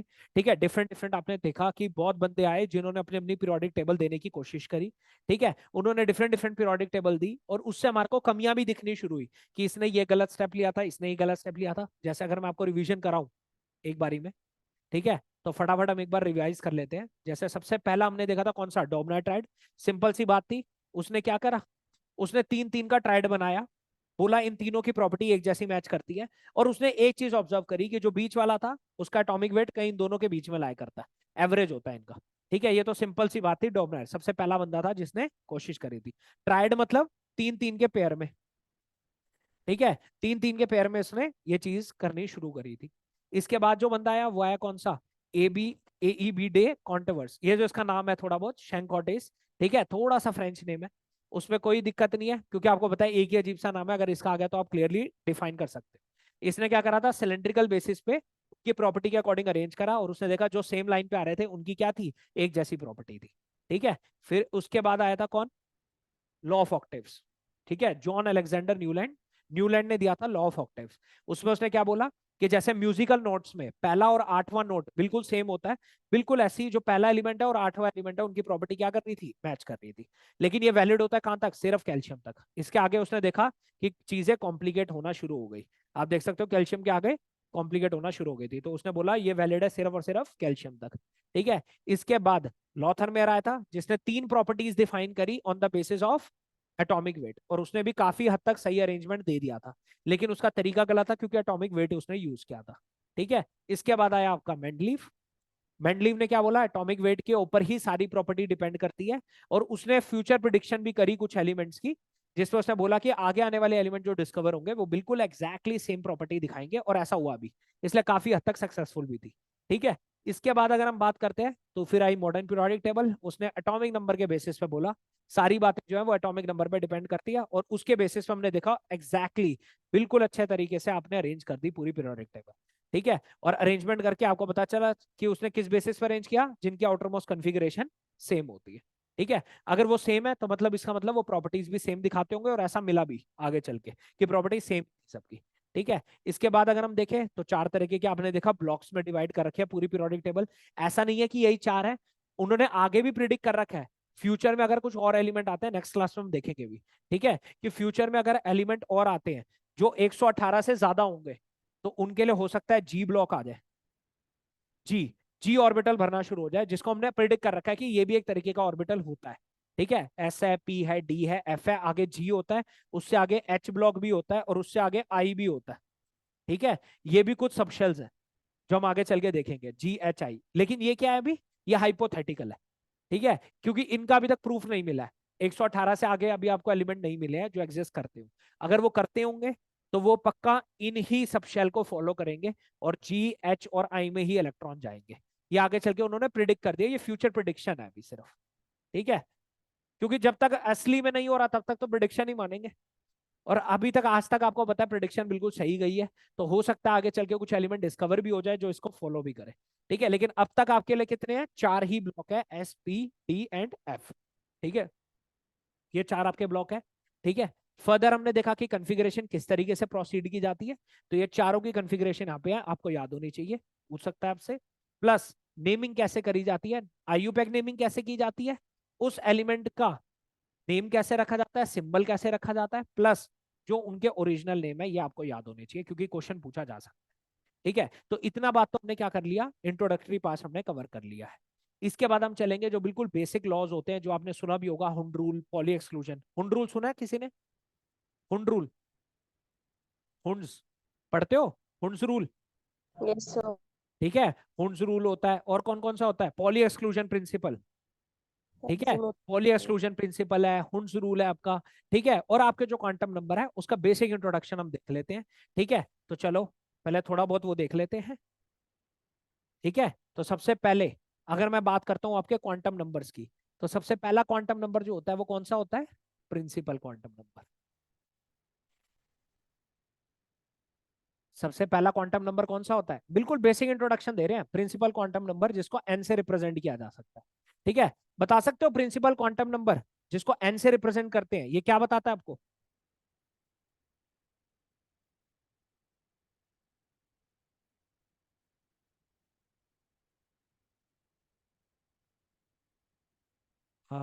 अदर स्टेट्स के लिए भी सेम है, देखो अदर स्टेट्स के लिए डिपेंड करता है क्योंकि स्टेट टू स्टेट जो होता है वो सिलेबस चेंज होता है, ऐसा नहीं है। देखो ये वाला टॉपिक अगर आप बाकी स्टेट में देखोगे तो जो टॉपिक यहाँ पे कवर कराए जा रहे हैं on the purpose of DSSB, अगर ये टॉपिक स्टेट के अंदर भी इंक्लूडेड है तो उनका सिलेबस और इस मतलब ये पढ़ा हुआ आपके लिए सफिशिएंट हो जाएगा। लेकिन इससे फालतू अगर कुछ टॉपिक्स उन्होंने अपने सिलेबस में ऐड कर रखे हैं तो वो टॉपिक भी पढ़ना जरूरी होगा, क्योंकि क्वेश्चन वहां से भी पूछ सकता है।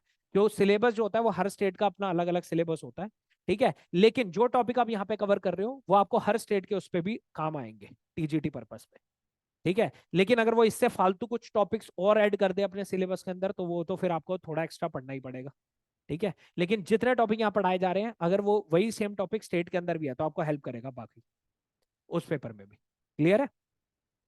ठीक है। तो हम बात कर रहे थे प्रिंसिपल क्वांटम नंबर की। तो प्रिंसिपल क्वांटम नंबर आपको क्या बताता है? ये आपको देता है, it tells us about the number of shells, कि कितने नंबर ऑफ शेल होते हैं, ठीक है। जो आप पहले भी पढ़ते थे, फर्स्ट शेल है, सेकंड शेल है। अब बनाते थे ना ऐसे न्यूक्लियस, तो आप बोलते थे ये K शेल है, फिर L शेल है, ये M शेल है, तो ठीक है। तो ये डिफरेंट डिफरेंट शेल्स है जिनके अंदर इलेक्ट्रॉन है, ठीक है। तो ये आपको नंबर ऑफ शेल्स बताता है प्रिंसिपल क्वांटम नंबर, ठीक है। तो प्रिंसिपल क्वांटम नंबर आपको क्या बताता है? ये फर्स्ट शेल है, सेकंड शेल है, थर्ड शेल है, नंबर ऑफ शेल्स बता रहा है कितने प्रेजेंट है, ठीक है। और अगर मैं बोलूं कि possible number of shells, possible number of shells in an element will be, कितने हो सकते हैं? अगर मैं बोलूं कि किसी एक एलिमेंट में पॉसिबल मतलब पॉसिबिलिटी कितने शेल होने की है, कितने शेल होने की पॉसिबिलिटी हो सकती है? इनफाइनाइट, इनफाइनाइट शेल्स होने की पॉसिबिलिटी हो सकती है, ठीक है। लेकिन हम कैसे डिसाइड करते हैं? हम इलेक्ट्रॉन भरेंगे। देखो मैं क्या बोल रहा हूं, किसी भी एलिमेंट पे इनफाइनाइट नंबर ऑफ शेल्स हो सकते हैं, लेकिन जहां तक इलेक्ट्रॉन भरेंगे आप क्या बोलोगे? आखिरी इलेक्ट्रॉन जहां गया है वो आपका क्या हो जाता है? Valence shell. और अंदर वाले शेल क्या बोल देते हो आप? कोर शेल बोल देते हो, ठीक है। लेकिन मैंने ये बोला पॉसिबल, कि पॉसिबिलिटी तो बहुत सारे शेल्स होने की है, लेकिन इलेक्ट्रॉन जहां तक भरेगा आप क्या बोल दोगे? वो आपका वैलेंस शेल है, अंदर वाले शेल आपके कोर शेल है।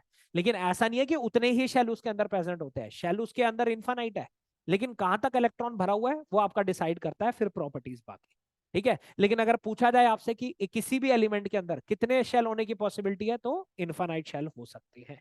इतनी बात क्लियर हो रही है सबको? क्लियर हो रहा है? Yes sir. ठीक है, लिख लो, लिख जी लो, सर। लिखो इसको, फिर आगे चलेंगे। प्रिंसिपल क्वांटम नंबर, तो क्वांटम नंबर तो आज डिस्कस कर लेते हैं, ठीक है। फिर उसी के बाद ही क्लास एंड करते हैं। Principal quantum number done, Yes, sir. ठीक है। इसके बाद हम देखेंगे नेक्स्ट, नेक्स्ट क्या होता है? Second, azimuthal quantum number. Azimuthal quantum number जिसको आप L से भी डिनोट करते हो, स्मॉल l से, एजीमुथल क्वांटम नंबर। अब ये आपको क्या बताते हैं? ये आपको बताते हैं, tells us about the number of subshell कितने हैं, subshells within a shell, कि एक शेल के अंदर कितने सबशेल होंगे, एक शेल के अंदर कितने सबशेल्स हैं, ये आपको कौन बताता है? एजीमुथल क्वांटम नंबर, ठीक है। और इसकी वैल्यू जो होती है वो क्या होती है? इसकी वैल्यू 0 से शुरू होगी और कहां तक जाएगी? n-1 तक जाएगी, ठीक है। n-1 तक इसकी वैल्यू जाती है। अगर मैं बोलूं कि आपका एजीमुथल क्वांटम नंबर 0 है तो कौन सा सबशेल हुआ? एस सबशेल होता है, ठीक है।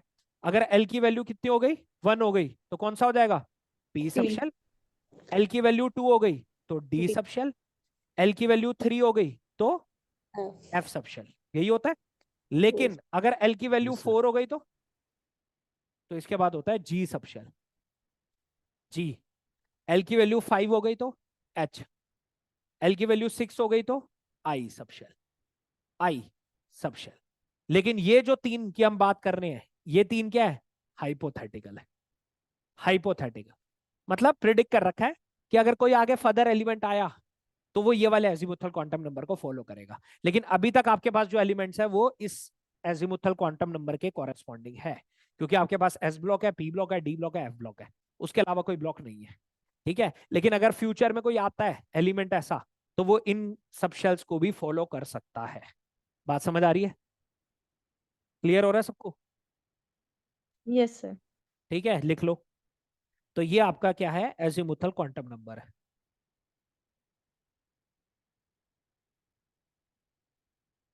ठीक है, ये आपका एजीमुथल क्वांटम नंबर है। तो मैंने आपको बताया एजीमुथल क्वांटम नंबर क्या बताता है कि एक शेल के अंदर कितने सब शेल्स हैं और उन सब शेल्स के कॉरस्पॉन्डिंग, ये आपको उसने बता दिया कि 0 से लेकर n-1 तक ये सब शेल्स होते हैं आपके। ठीक है, तो ये आपके सब शेल्स हैं। और SPDF यहां तक तो आपका प्रूव्ड है। उसके बाद जो GH चाहिए ये हाइपोथेटिकल है। ठीक है, माना जाता है कि आगे आने वाले अगर होंगे तो इसको फॉलो करेंगे। फ्यूचर प्रिडिक्शन आप देख ही रहे हो, साइंटिस्ट की फ्यूचर प्रिडिक्शन कितनी सही है, जैसा मेंडलीव की देख रहे थे, उसे पहले प्रिडिक्ट कर दिया था आगे ये एलिमेंट आएंगे और आए भी। तो हो सकता है आगे और एलिमेंट्स आए जो इन सब शेल्स को भी फॉलो करें। ठीक है, तो पॉसिबिलिटी है आगे आने की। ठीक है होने वाली। क्लियर हो रहा है सबको यहां तक? Yes sir. यस सर, इतना हमने पढ़ा है। ठीक यस है, सर। तो टाइम अब हो चुका है। तो फर्दर जो हम आगे वाले जितने भी क्वांटम नंबर है एक ही और डिस्कस करना है, जिसका नाम है मैग्नेटिक क्वांटम नंबर। ठीक है, ओरिएंटेशन क्वांटम नंबर भी उसे बोलते हैं। और उसके बाद हम फर्दर प्रोसीड करेंगे टुवर्ड्स कि कॉन्फ़िगरेशन कैसे लिखी जाती है, उन पे भी क्वेश्चंस आता है, और इलेक्ट्रॉन्स की फिलिंग कैसे करी जाती है वो सब देखेंगे हम आगे चल के। ठीक है, तो ये PDF वगैरह जो है, ये जो मैंने आपको अभी दिखाई थी PPT पूरी, ये मैं अपलोड करा दूंगा, वो आप देख सकते हो। बाकी रिकॉर्डेड लेक्चर भी डलेगा। ठीक है, किसी को कोई डाउट है तो वो क्वेश्चन पूछ सकता है मेरे से, वरना क्लास एंड करते हैं हम। TGT के लिए दोनों सीटेट क्लियर होना चाहिए? नहीं, TGT के लिए आपका पेपर 2 क्लियर होना चाहिए सीटेट का। ठीक है, अगर आप क्लास ये जो आपकी क्लासेस होती है 8 to 10 के लिए अगर आप पढ़ाने के लिए एलिजिबिलिटी होना चाहते हो तो, ठीक है, तो 8 to 10 के लिए तो क्या होता है कि आपका पेपर 2 ही चलता है। उससे अगर लोअर क्लासेस पे आप जाते हो तो पेपर 1 की रिक्वायरमेंट होती है। ठीक है, वरना पेपर 2 काफी होता है आपका TGT के लिए सर अप्लाई करने। इसका कोई सिलेबस डिफाइन है कहीं पे? इसका सिलेबस डिफाइंड नहीं है, हमने एक्चुअली बहुत जगह से रिसर्च करके और फिर जो इसके प्रीवियस ईयर क्वेश्चंस के थ्रू जो पैटर्न बनता हुआ है आज तक, उसके थ्रू हमने अपने अकॉर्डिंग ही सिलेबस इसका डिफाइन करा है। इसका आपका कहीं पे भी इसके मेन साइड पे भी सिलेबस नहीं मिलेगा। ठीक सर है, जैसे कभी तो हाँ, 12th तक आ जाता है, कभी 10th तक आ जाता 12th है। तक देखो मैं आपको बताऊं, 12th तक ये सिर्फ टच करता है। ऐसा नहीं है कि 12th का कोई सिलेबस इसमें बहुत ज्यादा इंक्लूड है, नहीं। अगर आप देखोगे तो डेप्थ जो है इसकी वो कभी भी 12th तक नहीं गई है। ठीक है, ये है कि क्वेश्चंस जो है वो कभी कभार 12th को थोड़ा सा टच करेगा, वो तो हमने जो आपको क्वेश्चंस कराएंगे वो आपको इतना इनफ कराएंगे कि आप वहां तक आंसर कर सकते हो। लेकिन अगर आप देखोगे तो 12th के एनसीईआरटी में से इसने इतना ज्यादा कुछ नहीं उठा रखा है। ठीक है, वो आपको उठाता है PGT के लिए, अगर उठाता है तो इसका सिर्फ टच करता है 11 12th को, लेकिन जाता है इसकी डेप्थ जो है वो 10 तक ही जाती है जनरली जो है। ठीक है, अगर उनमें कोई ऐसा टॉपिक आ जाता है जो 12th से भी लिंक करता है तो वो कभी कभार आउट ऑफ द लीग जाके क्वेश्चन पूछ लेता है, पर वो भी बिल्कुल बेसिक क्वेश्चन होता है। ऐसा नहीं है कि आपको उसके लिए बहुत ज्यादा कंसेप्ट में घुसना पड़ेगा आंसर करने के लिए, ऐसा नहीं होता। ठीक है, ठीक वो है, सिर्फ जैसे टच सर करता है हमारा ऑनर्स है, मेरे पास हाँ फिजिक्स ऑनर्स था, तो फिर हाँ केमिस्ट्री जैसे हमने पढ़ी नहीं, मतलब हाँ। 11 12 की पढ़ी थी उस टाइम से, अब तो काफी गैप हो गया, तो क्या हम हम्म। कर पाएंगे केमिस्ट्री? क्यों नहीं कर पाओगे? अभी तक मैंने आपको जितना पढ़ाया आपको समझ आया या नहीं आया हाँ बताओ जी पहले। सर, आ तो गया फिर सर इतना आगे भी तो। समझ आएगा, क्यों नहीं आएगा? और इसमें इतनी डेप्थ नहीं है, मैंने आपको पहले ही बताया था। आप खुद सोचो ना, अराउंड 100 क्वेश्चंस आ रहे हैं जिसमें आपको फिजिक्स भी आएगी, बायो भी आएगी, केमिस्ट्री भी आएगी। क्या वो आपको इतनी डेप्थ देगा? क्योंकि देखो TGT नेचुरल साइंस वाला बायो वाला भी दे रहा है टॉप, मतलब एग्जाम दे रहा है, केमिस्ट्री वाला भी दे रहा है, फिजिक्स वाला भी दे रहा है। अगर वो बायो की डेप्थ में क्वेश्चन पूछ लेगा, क्या बाकी दोनों सब्जेक्ट वाले कर पाएंगे उस क्वेश्चन? नहीं कर पाएंगे। अगर केमिस्ट्री वाला दे रहा है और उसने फिजिक्स का डेप्थ का क्वेश्चन पूछ लिया, क्या वो कर पाएंगे? नहीं कर पाएंगे। तो ये जो पेपर है ना वो इस तरीके से सेट किया जाता है कि कोई भी अगर ग्रेजुएशन वाला या पोस्ट ग्रेजुएशन वाला जो होता है वो ये एग्जाम देता है, तो उसके लिए वो क्या हो जाता है, इजीली वो इसको हैंडल कर सकता है। क्वेश्चन की डेप्थ इतनी ज्यादा नहीं होती। ठीक है, ठीक है क्लियर हो रही सर है बात? एक वेबसाइट में, सर मैंने एक डॉक्यूमेंट देखा था, उसमें हाँ उन्होंने एक PDF अटैच कर रखी थी और उसमें ये सिलेबस नाम का डाल रखा नहीं, था और उसके देखो अंदर बहुत सारी था। वेबसाइट्स पे आपको मिलेगा DSSB के नाम से सिलेबस डाल के मिलेगा, जी लेकिन मैं आपको बता दूं DSSB ने कभी अपनी तरफ से ऑथेंटिक सिलेबस डिक्लेयर नहीं करा है। अब वो उन्होंने डाला होगा, वो अपने बेसिस पे डाला होगा, और आप देखोगे अलग अलग वेबसाइट पे आपको अलग अलग सिलेबस भी मिलेंगे। किसी ने कोई जी टॉपिक सर, इंक्लूड कर रखा होगा, किसी ने कोई इंक्लूड कर रखा होगा। ठीक जी है, सर। तो वो बिल्कुल रैंडम सिलेबस है, किसी को भी एग्जैक्ट आइडिया नहीं है। ठीक है, वो क्या करते हैं, किसी ने देखा है वो 11 12 की किताब खोलेंगे, NCERT के टॉपिक उठा के डाल देते हैं कि सिलेबस में यहीं से पूछेगा। वो तो आपको भी पता है कि पूछना उसने वहीं से NCERT से, लेकिन NCERT में भी किस टॉपिक में कितनी डेप्थ की रिक्वायरमेंट है और कहां तक पूछा गया है, वो तो पहले रिसर्च से पता चलेगा ना आपको। जब आप प्रीवियस ईयर के थ्रू आप करोगे तो आपको पता चलेगा क्वेश्चन कहाँ कहाँ से पुटअप हुआ है। अब वो क्या करते हैं, जी NCERT सर। खोलते हैं, उसका इंडेक्स लिख देते हैं और कहते हैं यही आपका सिलेबस है।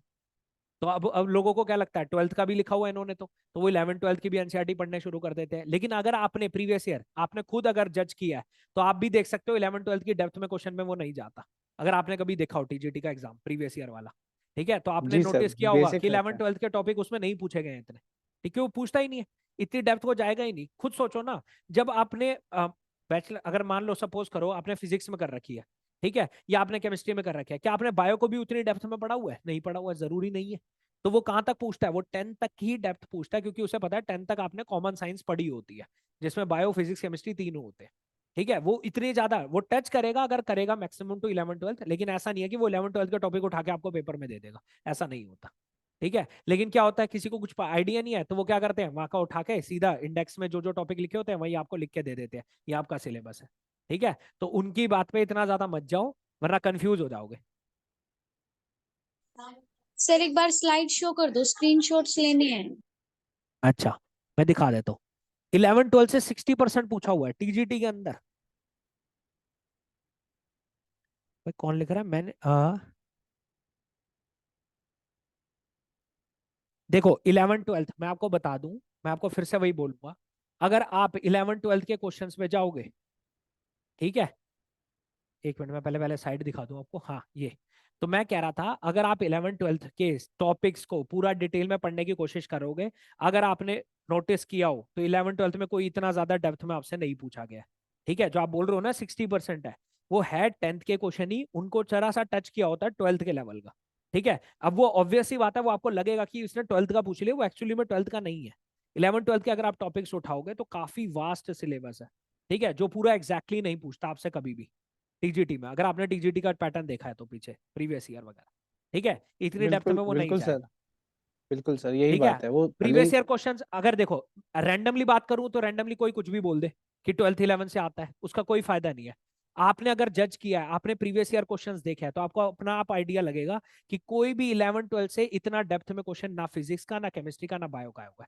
वो करता है तो टच करेगा, जो कि 10th के ही टॉपिक को थोड़ा सा लेवल पे अगर वो जाएगा तो वो उसको टच करेगा 11 12 के टॉपिक को। ऐसा सर नहीं है कि इसका 12th मतलब में से ये पूरा जो उठा के। हाँ बोलो बोलो। मतलब जो हमारा 10th का टॉपिक है, अगर वो 11 12 की भी किसी बुक में है तो हमें हाँ वहां जी, से एक बार उसे वो रीड कर अगर लेना। 11 12 में उसकी डेप्थ हम्म। आई हुई है, आगे चल के उस हाँ टॉपिक को एलैबोरेट, जैसे आप पीरियोडिसिटी की बात करते हो, आपके हाँ, एलिमेंट्स की 10th बात यहाँ में पे है। भी करी है, हाँ और अगर जी। आप 11 12 में देखोगे तो वहां पे भी पीरियोडिक क्लासिफिकेशन है आपका टॉपिक।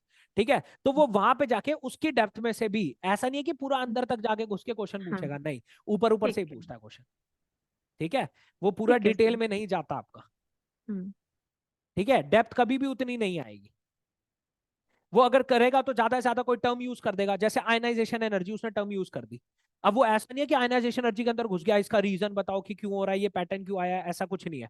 ज्यादा ज्यादा क्या पूछ लेगा आपसे, ऑर्डर पूछ लेगा, आयनाइजेशन एनर्जी का मतलब क्या होता है, उसकी डेफिनेशन पूछ लेगा आपसे कि इसका मतलब क्या है। तो ये तो आप वैसे भी आंसर कर सकते हो ना, अब उसके लिए आप पूरा चैप्टर पढ़ लोगे 12th का? आप खुद बताओ, पॉसिबिलिटी है? नहीं है। इससे आपका टाइम भी जाएगा और तैयारी भी नहीं रहेगी। ठीक है, आप टेंशन मत लो, जो भी कोर्स का टाइमिंग रहेगा आपका पेपर से पहले सिलेबस कंप्लीट हो जाएगा, उसकी टेंशन आप मत लो। ठीक है, वो हमारी टेंशन है सिलेबस कंप्लीट कराना, वो आपकी टेंशन नहीं है। क्लियर हो रही है बात? आपका सिलेबस कंप्लीट होगा टाइम से पहले। ओके, और कोई डाउट? क्लियर हो गया सबको? हाँ जी सर। चलो ठीक जी है, सर। तो मिलते हैं नेक्स्ट क्लास में। Okay, thank you. Sir thank you slides sir. हाँ स्लाइड्स दिखानी है, ये लो, जब हो जाए तो बताना, नेक्स्ट करूंगा। हो गया सर।